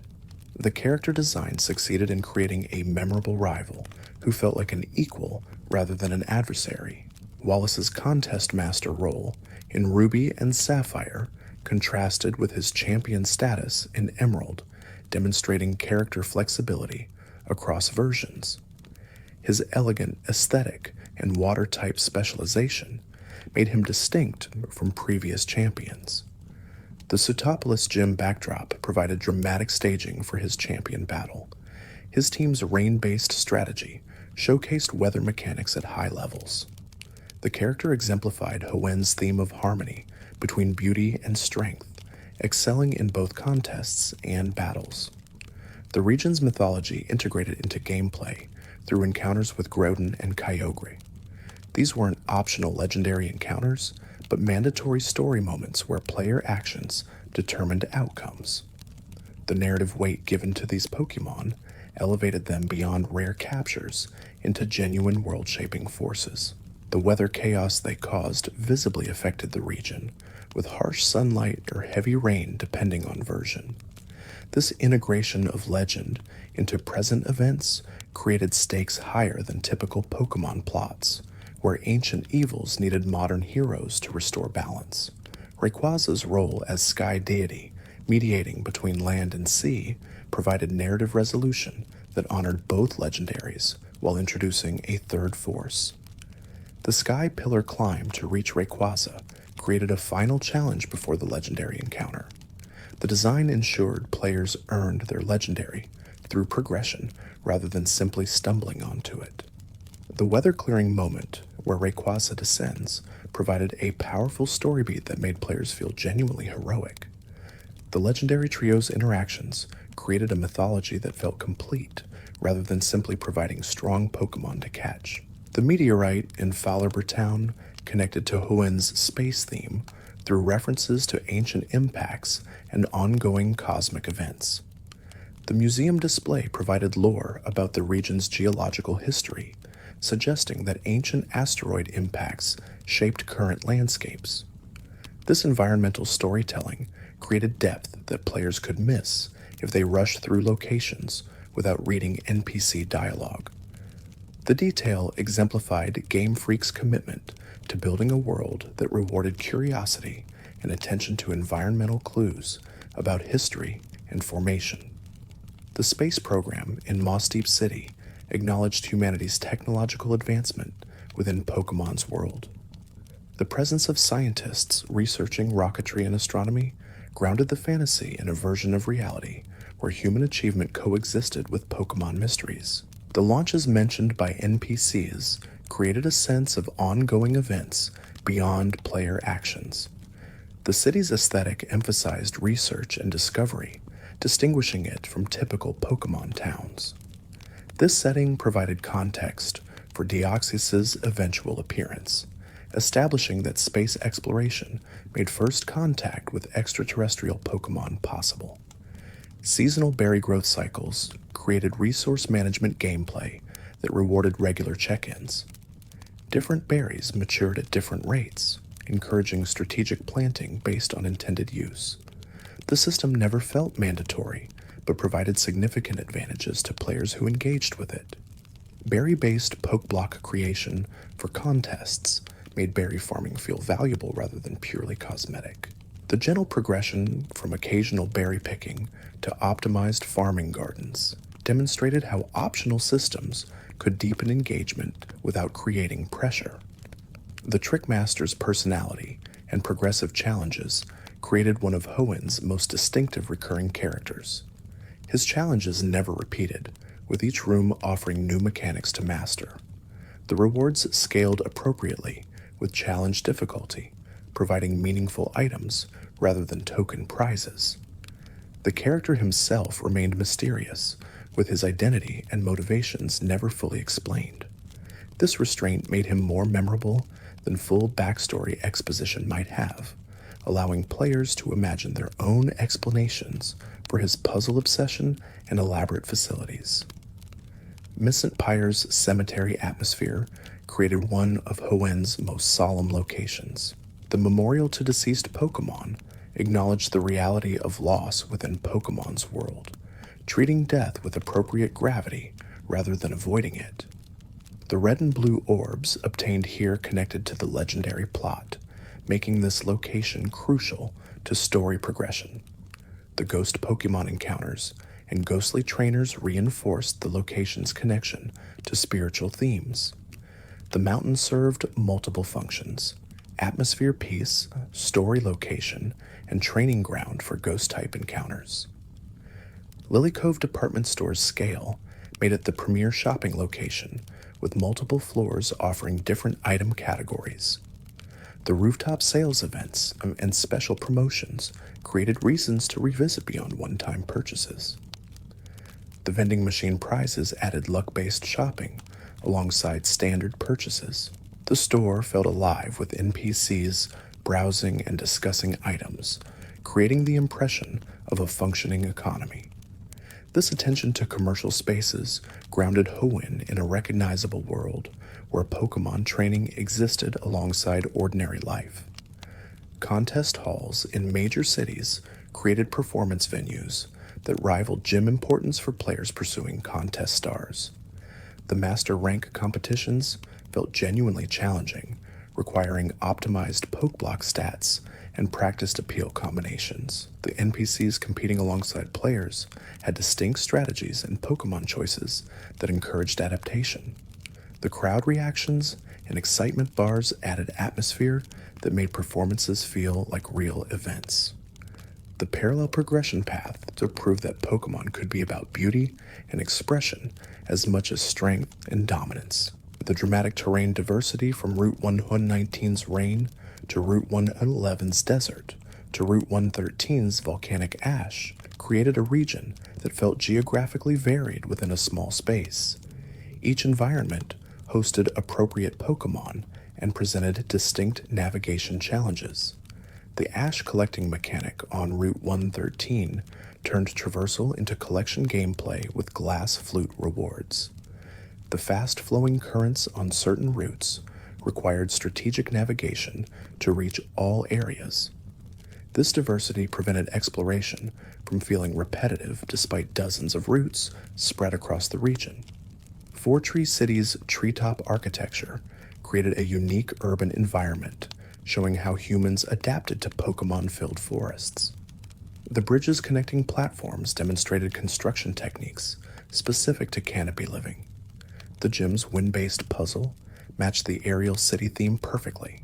The city exemplified Hoenn's environmental philosophy, humans building with nature rather than replacing it.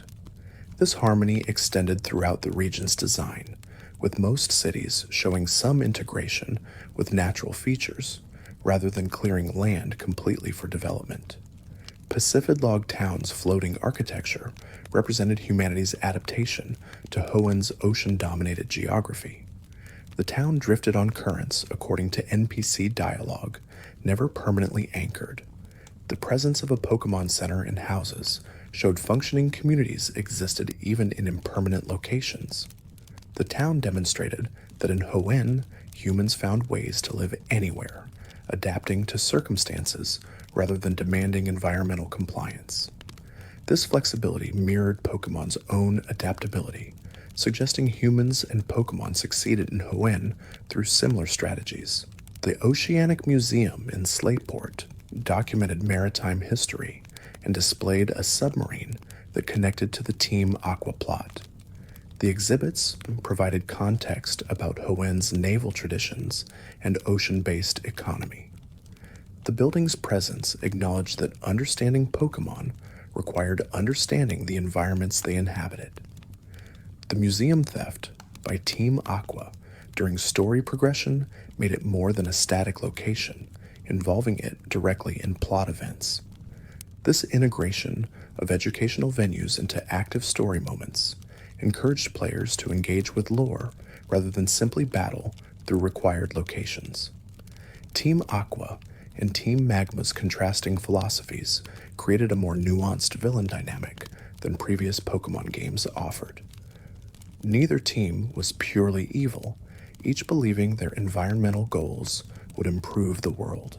The version-specific team encounters meant players experienced different perspectives, depending on whether they chose Ruby or Sapphire.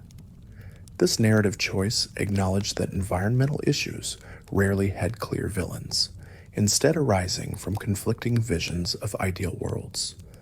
The team's eventual realization that their plans would cause disaster provided character growth rarely seen in Pokemon antagonists. Archie and Maxie, as team leaders, showed charisma and conviction that made their objectives feel legitimate rather than cartoonishly evil. Their designs emphasized leadership qualities through confident poses and distinctive outfits. The battles against them felt appropriately challenging for boss encounters. Their post-legendary realization moments provided narrative closure that respected player intelligence rather than beating them down further. The characters demonstrated that Pokemon could tell stories with moral complexity that engaged older players while remaining accessible to children. The underwater trenches connecting distant locations created shortcuts that rewarded diving capability. These hidden passages made Hoenn feel interconnected beneath the surface, with secret geography that exploration revealed. The trenches often contained rare items or Pokemon encounters that justified the exploration effort. The feature demonstrated that vertical dimension could create discovery moments equal to finding new routes on the surface. This spatial complexity made Hoenn feel larger and denser than its actual map size suggested. The sealed chamber's layout required specific actions performed in precise sequence, creating a puzzle that tested reading comprehension as much as gameplay skill. The Braille messages provided all necessary information, but players needed to translate and interpret correctly. The chamber's connection to the legendary Titans gave puzzle-solving meaningful rewards beyond mere satisfaction. The design respected player intelligence, refusing to handhold or provide obvious solutions. This difficulty spike became a defining moment for many players, separating those who solved it independently from those who sought external help. The Battle Frontier's varied facilities demonstrated that Pokemon could support multiple game modes beyond standard battles. The Battle Pike's luck-based room selection created unpredictable challenges. The Battle Pyramid's exploration focus tested navigation and resource management. The Battle Arena's 3-turn format forced aggressive play. Each facility required different skills and strategies, preventing the frontier from feeling monotonous despite containing hours of content. The collective design proved that post-game content could be mechanically diverse while maintaining Pokemon's core identity. The effort value system's transparency improvement in Generation 3 included vitamins sold in department stores that directly added EVs. This quality of life feature made optimizing Pokemon less tedious without removing the strategic depth of careful training. The Macho Brace item doubled EV gains at the cost of reduced speed, creating interesting training trade-offs. These systems showed Game Freak's recognition that hardcore mechanics has benefited from some convenience features. The balance between depth and accessibility defined Generation 3's design philosophy, making competitive play more approachable without simplifying it. The movement to fully shaded color sprites represented a significant visual upgrade from Generation 2's limitations. Each Pokemon displayed consistent front and back sprites with colored shading that suggested three-dimensional forms. The sprite work demonstrated artistic sophistication within technical constraints, using limited palettes to create depth and personality. Battle animations improved dramatically from previous generations, with moves showing more elaborate effects. The collective visual improvements made Hoenn feel like a genuine generational leap rather than an incremental update, establishing new standards for Pokemon presentation. The ability to run by holding the B button changed exploration pacing significantly. Players could move through familiar routes more quickly, while still having the option to walk when appreciating scenery.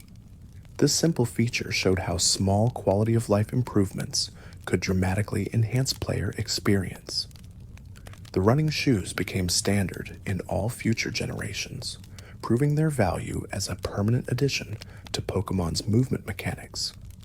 The region's gentle difficulty curve ensured new players could complete the story while providing enough challenge that experienced players remained engaged.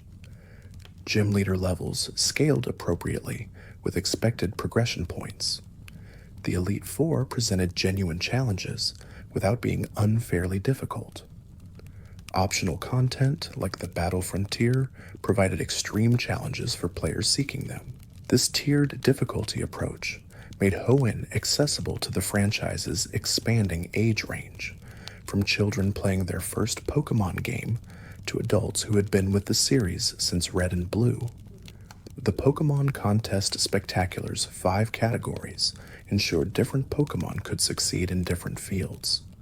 A Pokemon with high coolness stats excelled in cool contests, regardless of battle viability. This parallel progression path validated Pokemon that would never be competitively viable, giving them purpose beyond filling Pokédex slots. The design philosophy honored Pokemon diversity, suggesting that value existed beyond strength metrics.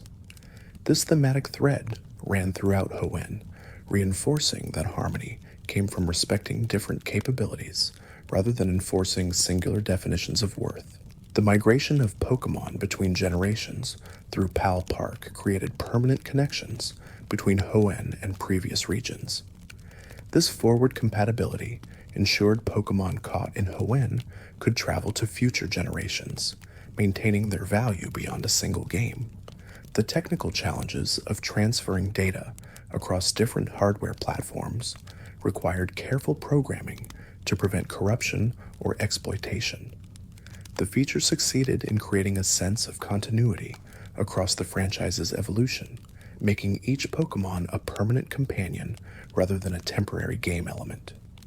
As the script winds toward its conclusion, the details drift into softer observations about how Hoenn balanced so many competing demands. It created a region that honored series traditions while innovating boldly. It delivered a world that felt both fantastical and grounded, where ancient legendaries coexisted with space programs and berry gardens. The region demonstrated that Pokemon could grow more complex without losing the accessible charm that defined the series. Each route, each town, each Pokemon contributed to an overall impression of a place built on thoughtful design rather than arbitrary choices. The remakes years later would return to Hoenn with new technology and revised mechanics. But the original Generation 3 games established a design language that influenced every Pokemon generation that followed. The abilities, natures, and weather systems became permanent fixtures. The post-game content philosophy of providing competitive challenges alongside casual entertainment persisted. The environmental integration, showing humans and Pokemon coexisting, shaped how future regions approached world building. Hoenn's legacy extended beyond itself, becoming foundational to Pokemon's ongoing identity as both a children's game and a complex competitive platform that respected players of all ages. The small touches throughout the region revealed a development team that sweated details invisible to most players. The way certain trees sway in different wind patterns, depending on their location. The subtle color shifts in ocean water as depth increases. The way trainer eyes actually track the player character before initiating battles. These touches accumulated into an overall impression of quality and care that elevated Hoenn beyond a simple gameplay delivery system into something that felt crafted with attention and respect for players' intelligence and perception. The region taught lessons beyond Pokemon mechanics, suggesting through its design that balance comes from respecting opposing forces rather than eliminating them. That strength exists in many forms beyond combat prowess. That beauty and power need not be opposing qualities. That ancient traditions and modern innovations can coexist when approached with thoughtfulness. These themes emerged not through heavy-handed storytelling, but through consistent design choices that reinforced them at every level, from individual Pokemon to legendary mythology to regional geography. The ocean sounds that bookend the Hoenn experience create a sonic through line that unifies the region's identity. The waves that crash at Little Root Town's edge return in various forms throughout the journey, reminding players that water shapes this land as much as Earth does. The sound design creates a regional audio signature that players recognize years after setting down their Game Boy Advance systems, a subtle but powerful memory trigger that brings back afternoons spent exploring routes and evenings comparing teams with friends. The competitive scene that emerged from Hoenn's mechanics proved that the region succeeded in creating depth beneath its accessible surface. Weather teams, double battle strategies, and ability-based tactics defined the Generation 3 metagame in ways that persist in competitive play today. The Battle Frontier demonstrated that Pokemon could provide challenges equivalent to other competitive games while maintaining the series' core identity. This balance between casual fun and hardcore competition became a defining characteristic of Pokemon's ongoing success as it grew from children's game into a multi-generational hobby that entire families could engage with at different levels. The personal connections players formed with Hoenn Pokémon demonstrate the design's emotional success. Specific teams became memory anchors tied to first playthroughs, with individual Pokémon remembered decades later. The starter choice carried weight, because each represented different approaches to the journey ahead. The legendary encounters felt earned through progression, rather than handed out arbitrarily. These design choices created investment that transcended mechanical optimization, making Pokemon feel like companions rather than tools. This emotional design philosophy defined Pokemon generally, but found particular success in Hoenn's balanced approach to challenge and accessibility. The region continues to exist in saved files on aging cartridges, in emulated versions that preserve the games beyond hardware lifespans, and in the memories of players who spent countless hours exploring every route and building their ideal teams. The data persists in various forms, ensuring that Hoenn remains accessible to new players while veteran trainers can return to regions they remember. This preservation, both technical and emotional, ensures that the work put into creating Hoenn continues to provide value years after the Game Boy Advance era ended. The lessons learned from Hoenn's development influenced not just future Pokemon generations, but game design generally. The importance of meaningful post-game content, the value of quality-of-life features that respect player time, the power of environmental storytelling that rewards attention without requiring it, these principles propagated beyond Pokémon into the broader gaming industry. Hoenn demonstrated that handheld games could deliver experiences as deep and rewarding as console titles, helping establish portable gaming as a legitimate platform for substantial game design rather than simplified versions of bigger experiences. The region's identity as a place of balance, where opposing forces create harmony rather than conflict, resonates beyond the game into broader themes about coexistence and mutual respect. The legendary story of land and sea titans, whose conflict required mediation rather than victory, reflected a philosophical maturity that children's games rarely attempted. The team antagonists, whose environmental goals made sense, even as their methods proved destructive, explored moral complexity without lecturing. These narrative choices elevated Hoenn's storytelling above simple good versus evil dynamics, while remaining accessible to young players who could engage with the story at surface level. The feeling of arriving in Little Root Town for the first time, choosing a starter Pokémon, and taking those first steps into tall grass created an experience millions of players shared across years and continents. That shared beginning point created a common language among players, a foundation for discussions and comparisons, and friendly rivalries that persisted beyond individual playthroughs. The community that formed around Hoenn remained active years after the game's initial release, proving that thoughtful design creates lasting engagement rather than temporary entertainment. The animation system in Hoenn marked a significant technical achievement for the Game Boy Advance hardware. Each Pokémon's battle animation consisted of multiple frames that cycled to create the illusion of movement within severe memory constraints. The programmers developed compression techniques that allowed more elaborate animations without exceeding cartridge limitations. The result showed Pokémon that felt alive during battles, with breathing animations during idle states and dramatic movements during attacks. This attention to animation quality distinguished Hoenn's presentation from previous generations, where Pokémon remained relatively static during battle sequences. The development team viewed animation as essential to making Pokémon feel like living creatures, rather than simply battle statistics, and the extra effort showed in how players connected emotionally with their teams. The Berry Blender minigame in Pokémon contest halls created a rhythm-based challenge, where timing determined Pokeblock quality. Multiple players could participate simultaneously through link cables, with each player's timing affecting the final result. The speed increased gradually, creating escalating difficulty that required concentration and coordination.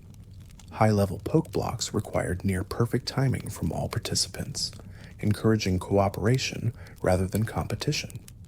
The minigame demonstrated how Pokémon could incorporate different gameplay styles beyond battles and contests, creating variety that kept the experience fresh.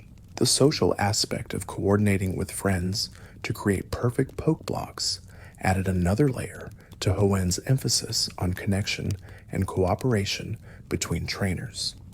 The Acro Bike and Mach Bike represented different approaches to terrain navigation, with each bike enabling access to specific areas. The Acro Bike could perform wheelies and bunny hops that allowed vertical movement on white rails and crossing thin bridges. The Mach Bike's speed allowed it to climb mudslides and traverse crumbling floors before they collapsed. The design ensured players needed to switch between bikes throughout their journey, returning to earlier areas with different bikes to access previously unreachable locations. This system created discovery loops that rewarded attention and memory, with players mentally noting areas they couldn't reach until obtaining the alternate bike. The bike shop owner's willingness to exchange bikes freely showed Hoenn's design philosophy of removing unnecessary barriers while maintaining exploration rewards. The Devon Corporation's role as a major technology company grounded Hoenn's world in an economy beyond Pokémon training. The corporation's development of Pokeball technology and other trainer tools suggested a thriving tech industry that supported the region's infrastructure. The president's son becoming a recurring character created personal stakes in the company's storyline beyond abstract corporate presence. The Devon Scope's role in revealing invisible Pokemon demonstrated the company's research capabilities while serving gameplay functions. This integration of corporate presence into story and mechanics created a more believable world where multiple industries coexisted with Pokemon training as cultural centerpiece. The player character's father being a gym leader created an unusual family dynamic that shaped the story's beginning. Norman's position meant the player character moved to Hoenn from another region, making them newcomers experiencing everything for the first time alongside players. This narrative choice explained why NPCs provided tutorial information without breaking immersion. The father-child relationship added emotional weight to the 5th gym battle, creating a personal milestone within the standard gym challenge structure. The design showed that family relationships could exist within Pokemon's world without overwhelming the adventure narrative, maintaining focus on the player's journey while acknowledging home connections. The Move-Deleter and Move-Relearner NPCs provided essential services that previous generations lacked. The Move-Deleter could remove HM moves that were otherwise permanent, giving players flexibility to reshape movesets without being locked into required field moves. The Move-Relearner could restore moves that Pokemon learned at earlier levels, allowing recovery from mistaken deletions. These quality-of-life features demonstrated Game Freak's responsiveness to player feedback about frustrating restrictions. The heart scale requirement for relearning moves created a gentle resource cost without making the service prohibitively expensive. These NPCs became standard features in future generations, proving their value to the overall Pokemon experience. The Name Rater's continued presence allowed players to fix nickname mistakes or change preferences as their understanding of Pokemon evolved. The service acknowledged that players might make naming decisions they later regretted, providing a solution without judgment. The character's enthusiastic reactions to Pokemon names added personality to a functional NPC. This small detail showed attention to player psychology, recognizing that names created emotional attachment and that flexibility in naming supported rather than undermined that attachment by preventing players from feeling stuck with unsuitable choices. The Sootsack collection system on Route 113 created an optional activity that rewarded thorough exploration. The volcanic ash covering the route could be collected infinitely, with the glass workshop converting accumulated ash into decorative flutes. These flutes provided useful battle effects without being essential to progression, making the collection system feel rewarding rather than mandatory. The visual detail of ash accumulating on the ground and clearing as players walked through demonstrated environmental responsiveness that made the game world feel more dynamic. This minor system exemplified Hoenn's design philosophy of creating optional content that enriched the experience without creating anxiety about missing essential elements. The Wailmer Pale's role in berry care demonstrated how key items served dual purposes beyond their required story functions. After rescuing the Weather Institute, the item became a permanent gardening tool that improved berry tree care. This transformation from plot device to useful resource showed thoughtful design that maximized the value of inventory space. The progression from needing to find the Wailmer Pale to unlock a story segment to using it regularly for optional berry cultivation created a natural flow where story items gained ongoing utility rather than becoming obsolete after their required use. The item finder's upgraded appearance in Hoenn used new visual effects to indicate hidden item proximity.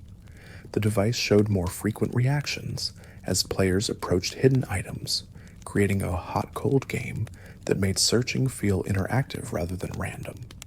The visual feedback improvement made hidden item hunting more engaging than previous generations, where the item finder simply beeped. This quality of life enhancement demonstrated how small interface improvements could significantly impact gameplay satisfaction. The decision to include numerous hidden items throughout routes and towns rewarded players who took time to thoroughly search its environments rather than rushing between required locations. The Secret Power TM created an accessible entry point to the secret base system while serving as a useful battle move. The ability to purchase multiple copies ensured all party members could potentially learn the move without resource anxiety. The dual functionality showed efficient design that made features feel integrated rather than requiring dedicated inventory slots for non-combat purposes. The move's varying effects based on terrain demonstrated attention to environmental interaction, with cave battles causing different effects than grass battles. This detail enriched the battle system while maintaining the move's primary purpose as a secret base creation tool. The Pokeblock case's upgrade from Pokeblock storage to a complete contest preparation tool showed interface evolution within a single game. The case displayed Pokeblock effects and helped players understand which blocks would improve specific contest stats. The Feel Stats addition, as a contest attribute, created strategic depth in Pokeblock feeding, requiring players to consider combinations rather than simply maximizing single stats.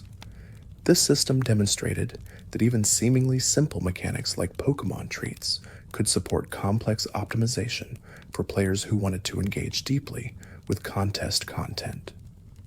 The Versus Seeker's absence in Hoenn created different money-earning dynamics compared to later generations. Players couldn't repeatedly battle trainers, forcing more careful resource management and encouraging diverse money-making strategies. The lack of repeatable trainer battles made wild Pokemon battles and contest winnings more valuable as income sources.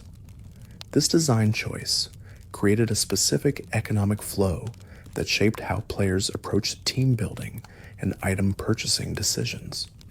The consideration of when to buy healing items versus saving for TMs or evolutionary stones added strategic planning that engaged players in resource management beyond simply grinding battles.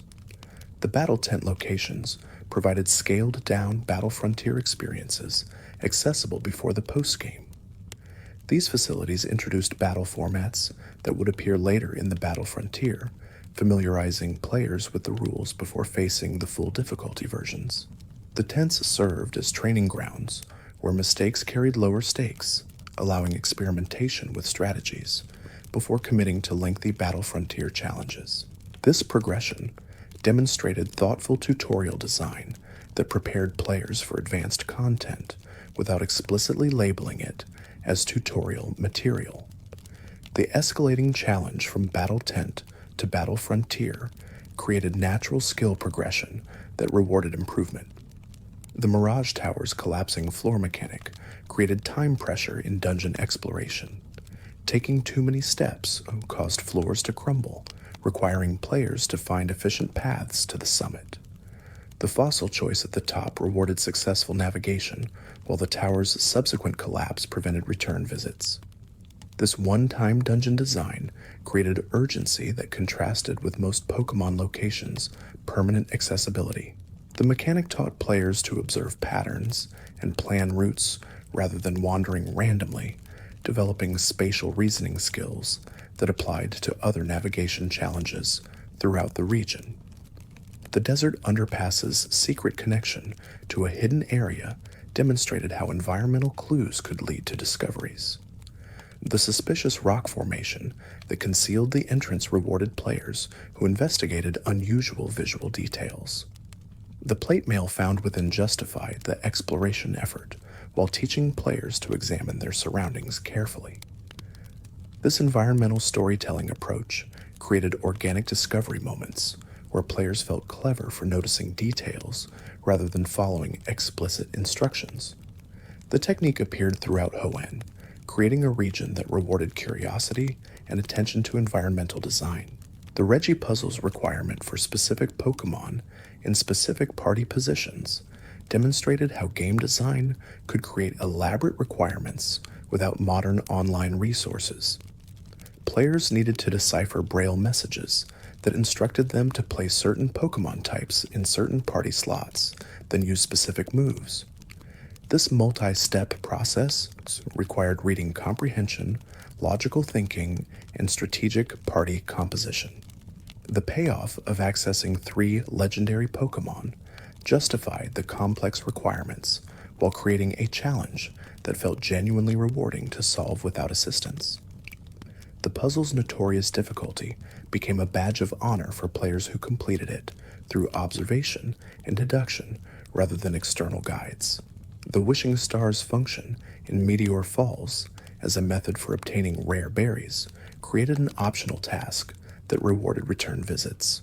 The elderly couple's request for specific items in exchange for berries encouraged players to explore and trade across the region. This exchange system created a minor economy where items gained value beyond their direct use, becoming currency for rare resources. The design showed how NPCs could facilitate player-driven trade networks without requiring direct player-to-player interaction, maintaining value in single-player experiences while encouraging social trading for players with access to link cables. The Trainer Card Star system acknowledged player achievements beyond story completion. Earning stars for Pokédex completion, contest victories, battle tower success, and other milestones created long-term goals that extended engagement beyond the Elite Four. The color changes from bronze to silver to gold provided visual progression that players could show friends, creating social currency around achievement display. This meta-progression system demonstrated understanding that players valued recognition of accomplishments, particularly in a game where much of the deepest content occurred after the main story concluded. The match call system's evolution from simple trainer rematches to a friend network demonstrated Hoenn's emphasis on connection. The Pokénav tracked relationships with trainers and gym leaders, creating a sense of ongoing rapport beyond single encounters. The phone calls included flavor text that developed character personalities, transforming generic trainer sprites into individuals with interests and quirks. This characterization effort made the region feel populated by people rather than simply battle challenges, supporting Hoenn's thematic emphasis on community and relationships within the Pokemon world. The decoration system for secret bases created personal expression opportunities within the game world. The variety of furniture and decorations allowed players to create spaces that reflected individual aesthetics and interests. The limited space encouraged thoughtful curation rather than hoarding every decoration, making choices meaningful. The ability to visit friends' bases through mixing records extended personal expression into shared experiences, with players comparing design approaches and decoration collections. This creative outlet acknowledged that players valued customization and self-expression alongside battle optimization and collection completion. The Daycare Center's Pokemon breeding system became accessible in Hoenn after obtaining specific game progression points. The compatibility system, based on egg groups, created strategic planning around breeding projects, requiring knowledge of which Pokemon could produce offspring together. The inheritance of moves from parent to offspring enabled creation of Pokemon with unusual move combinations, impossible through normal leveling. This breeding depth created an endgame activity for players interested in optimizing Pokemon beyond simply reaching level 100, establishing breeding as a legitimate competitive preparation method that would grow more sophisticated in later generations. The battle mode setting that determined whether Pokemon could be set or switched after opponent faints demonstrated design accommodating different playstyles. Set mode provided additional challenge by preventing free switches, while shift mode allowed strategic responses to opponent Pokemon. This option's customization acknowledged that players had different skill levels and preferences, allowing difficulty adjustment without separate game modes.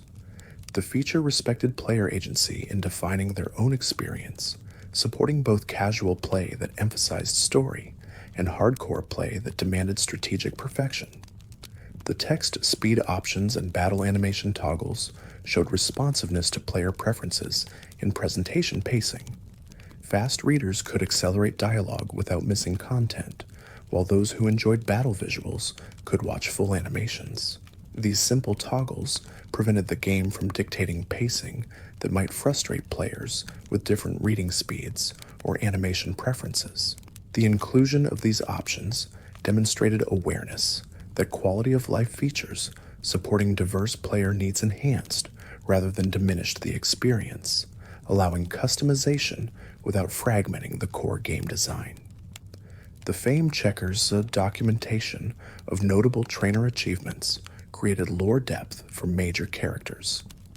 Gathering information about gym leaders, Elite Four members, and champion created context for these figures beyond their battle roles. The scattered information pieces rewarded thorough exploration and NPC conversation, transforming what could have been simple boss encounters into battles against well-developed characters. This character development, through optional exploration, showed how environmental storytelling could create investment in game figures without requiring lengthy cutscenes or forced exposition. The Lottery Corner's daily chance for item prizes based on Pokemon ID numbers encouraged trading and maintaining diverse Pokemon. Prizes ranging from common items to rare Master Balls created excitement around the daily lottery draw. The ID matching system meant players who traded extensively had better odds of winning valuable prizes, creating an indirect incentive for community engagement. This gentle encouragement toward trading supported Hoenn's social design philosophy without punishing players who preferred solo experiences, maintaining value in the lottery system even for those who never connected with other cartridges. The Shoal Cave's ice creation mechanics during low tide demonstrated environmental puzzles that combined timing with spatial reasoning. The formation patterns required specific paths to create complete ice floor coverage, with mistakes forcing players to wait for the next low tide to try again. This puzzle design respected player time while maintaining challenge, allowing experimentation without excessive punishment. The Shoal Salt and Shoal Shell collection during different tides created tide-specific objectives that encouraged multiple visits across varied time windows. The Shell Bell reward for collecting specific quantities of both items provided tangible benefit for engaging with this location's unique mechanics.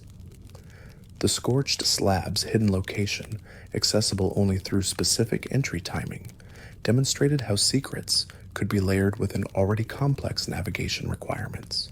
The brief window of accessibility created urgency for players who discovered the location, while the hidden Heatran later games never appeared in Hoenn suggested that some secrets remained truly secret, not tied to immediate rewards. This design philosophy acknowledged that mystery could be valuable in itself, creating spaces that felt special because few players found them rather than because they contained unique prizes. The Marine Cave and Terra Cave's randomized locations created legendary encounters that required communication between players to locate. The cave's movements forced players to share information about current locations, facilitating community interaction around legendary Pokemon hunting. This design extended legendary encounters beyond individual experiences into collaborative efforts where sharing information benefited everyone. The system demonstrated how single-player games could incorporate social elements through design that encouraged rather than required cooperation, maintaining accessibility while rewarding community participation. The Pokemon following system's absence in Hoenn became notable primarily through later games implementing it, showing how design choices define regions through both presence and absence. Hoenn focused on environmental interaction and secret discovery rather than companion Pokemon visibility, creating a different relationship style between trainer and team. This design direction emphasized internal bonds developed through battles and contests rather than external display of partnership. The approach proved that multiple valid design philosophies could express trainer-Pokemon relationships without any single method being definitive.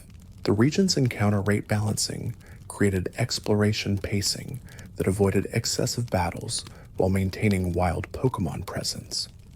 The rates varied by location, with certain routes offering calmer traversal while others presented constant encounters. This variability prevented exploration from feeling either too empty or too frequently interrupted, maintaining engagement without frustration. The repel item's utility in controlling encounters gave players agency over battle frequency, supporting different playstyles from those who enjoyed wild battles to those who preferred minimizing random encounters during navigation. The HM system's integration into puzzle design created situations where specific moves were required to access areas. Cut cleared small trees blocking paths, surf enabled water travel, strength moved boulders, rock smash destroyed cracked rocks, flash illuminated dark caves, dive accessed underwater areas, and waterfall climbed waterfalls. This system created progression gates that required team flexibility, encouraging diverse Pokémon composition rather than optimal battle lineups. The HM moves' varying battle utility, from Surf's excellent power to Flash's questionable accuracy, created interesting trade-offs between field utility and combat effectiveness that shaped team-building decisions.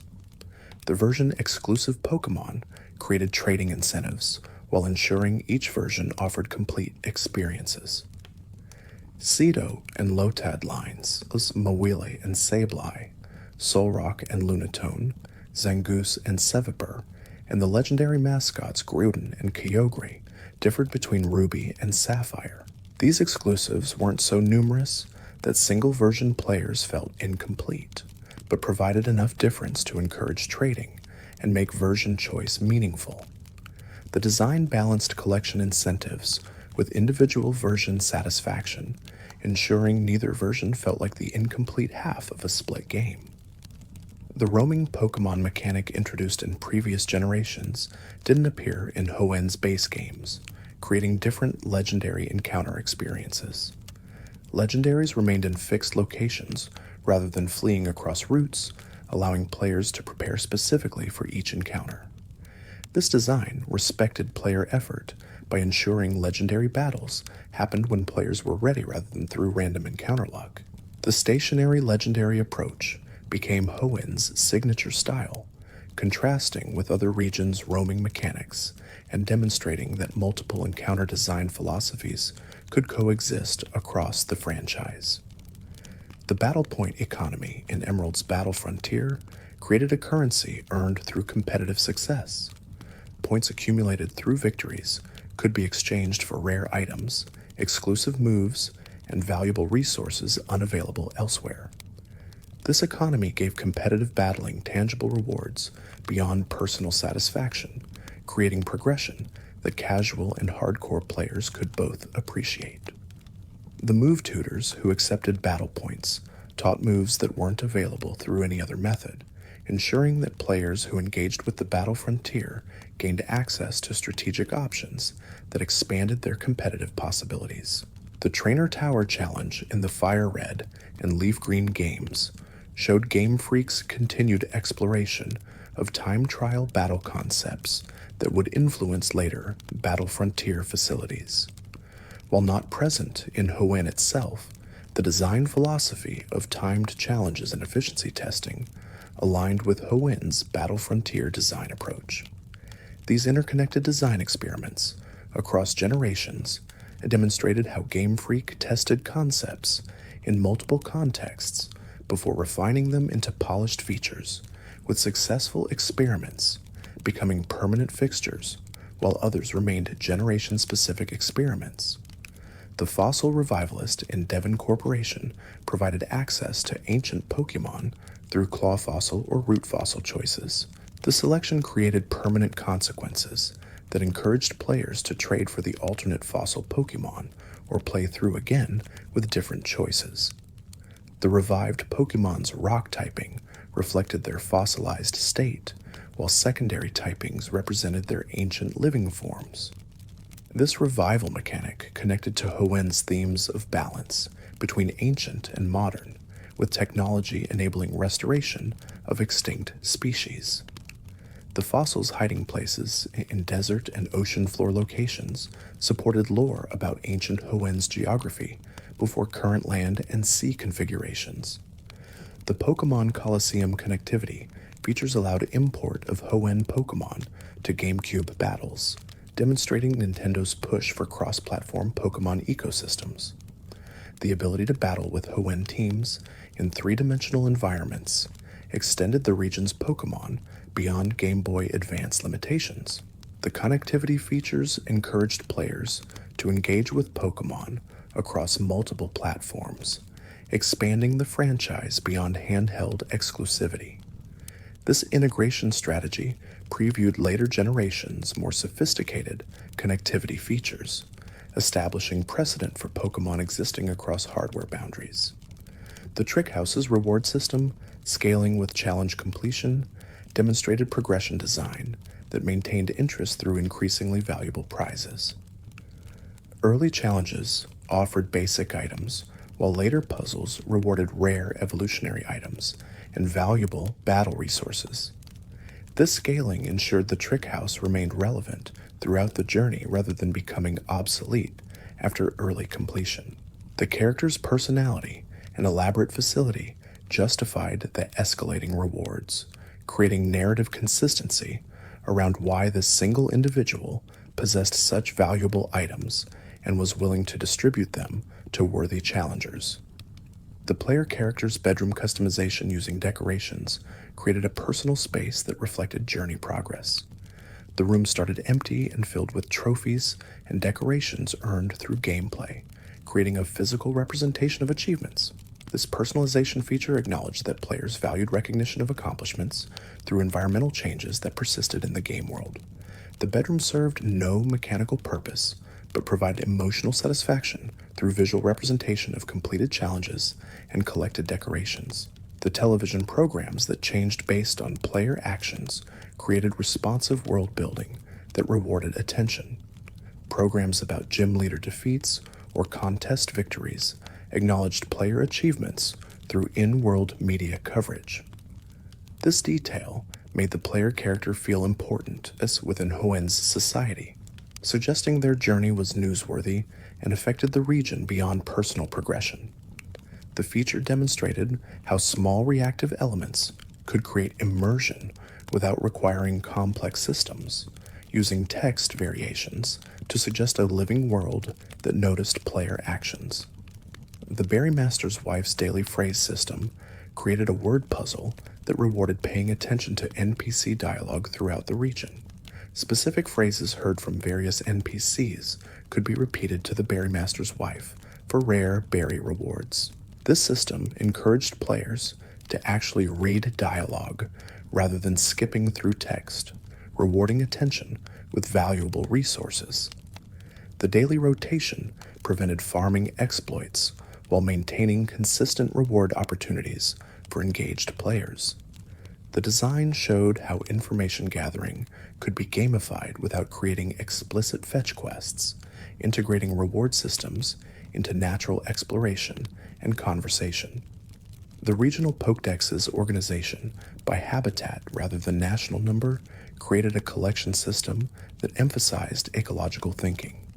Pokemon appeared in dex order based on their environmental associations, encouraging players to consider species in terms of where they lived rather than arbitrary numbering. This organization supported Hoenn's environmental themes, suggesting that Pokemon were part of functioning ecosystems rather than simply collectible monsters. The national dexes later unlock maintained traditional numbering for players who preferred that organization system, demonstrating flexibility in supporting different collection approaches. The Emerald version's addition of animated Pokemon sprites in battle created visual variety that made battles feel more dynamic. The movements ranged from breathing animations to active gestures that suggested personality and vitality. This feature required additional sprite work for every Pokemon, but significantly enhanced battle presentation. The animation edition became standard in future generations, proving its value in making Pokémon feel alive during battles. The technical achievement of animating hundreds of Pokémon within the Game Boy Advance's limitations demonstrated Game Freak's commitment to pushing hardware capabilities to enhance player experience. The Frontier Brains, as challenging boss battles in each Battle Frontier facility, created long-term goals that tested mastery of different battle styles. These battles required understanding of specific mechanics relevant to each facility, while demanding strong teams capable of adapting to varied strategies. The Frontier Brains' distinctive character designs and personalities made them memorable beyond their mechanical function as difficulty gates. Their teams showcased creative strategies that taught players new tactical approaches, serving educational purposes alongside providing satisfying challenges. The victory rewards of Silver and Gold Prince created progression markers that acknowledged player improvement and facility mastery. The region's musical identity, created through carefully composed route and location themes, established Hoenn's audio personality. The heavy use of brass instruments in battle themes created excitement, while string instruments in town themes suggested comfort and community. The tropical percussion elements throughout outdoor routes reinforced Hoenn's warm climate and oceanic character. The soundtrack's cohesive instrumentation created a unified regional identity that distinguished Hoenn from previous regions' musical aesthetics. The compositions demonstrated how audio design could support thematic goals as effectively as visual design, creating atmosphere that enhanced rather than simply accompanied gameplay. The sound design for weather effects and added layers of atmospheric audio that enriched environmental immersion. Rain created subtle patter sounds that changed in intensity. Sandstorms produced granular ambient noise, and harsh sunlight included heat shimmer audio cues. These ambient effects combined with music to create complete soundscapes that communicated environmental conditions without requiring explicit visual indicators. The attention to audio design showed understanding that immersion emerges from multisensory consistency, with sound supporting visual elements to create believable spaces. The save system's single file limitation per cartridge created household negotiations around shared Game Boy systems.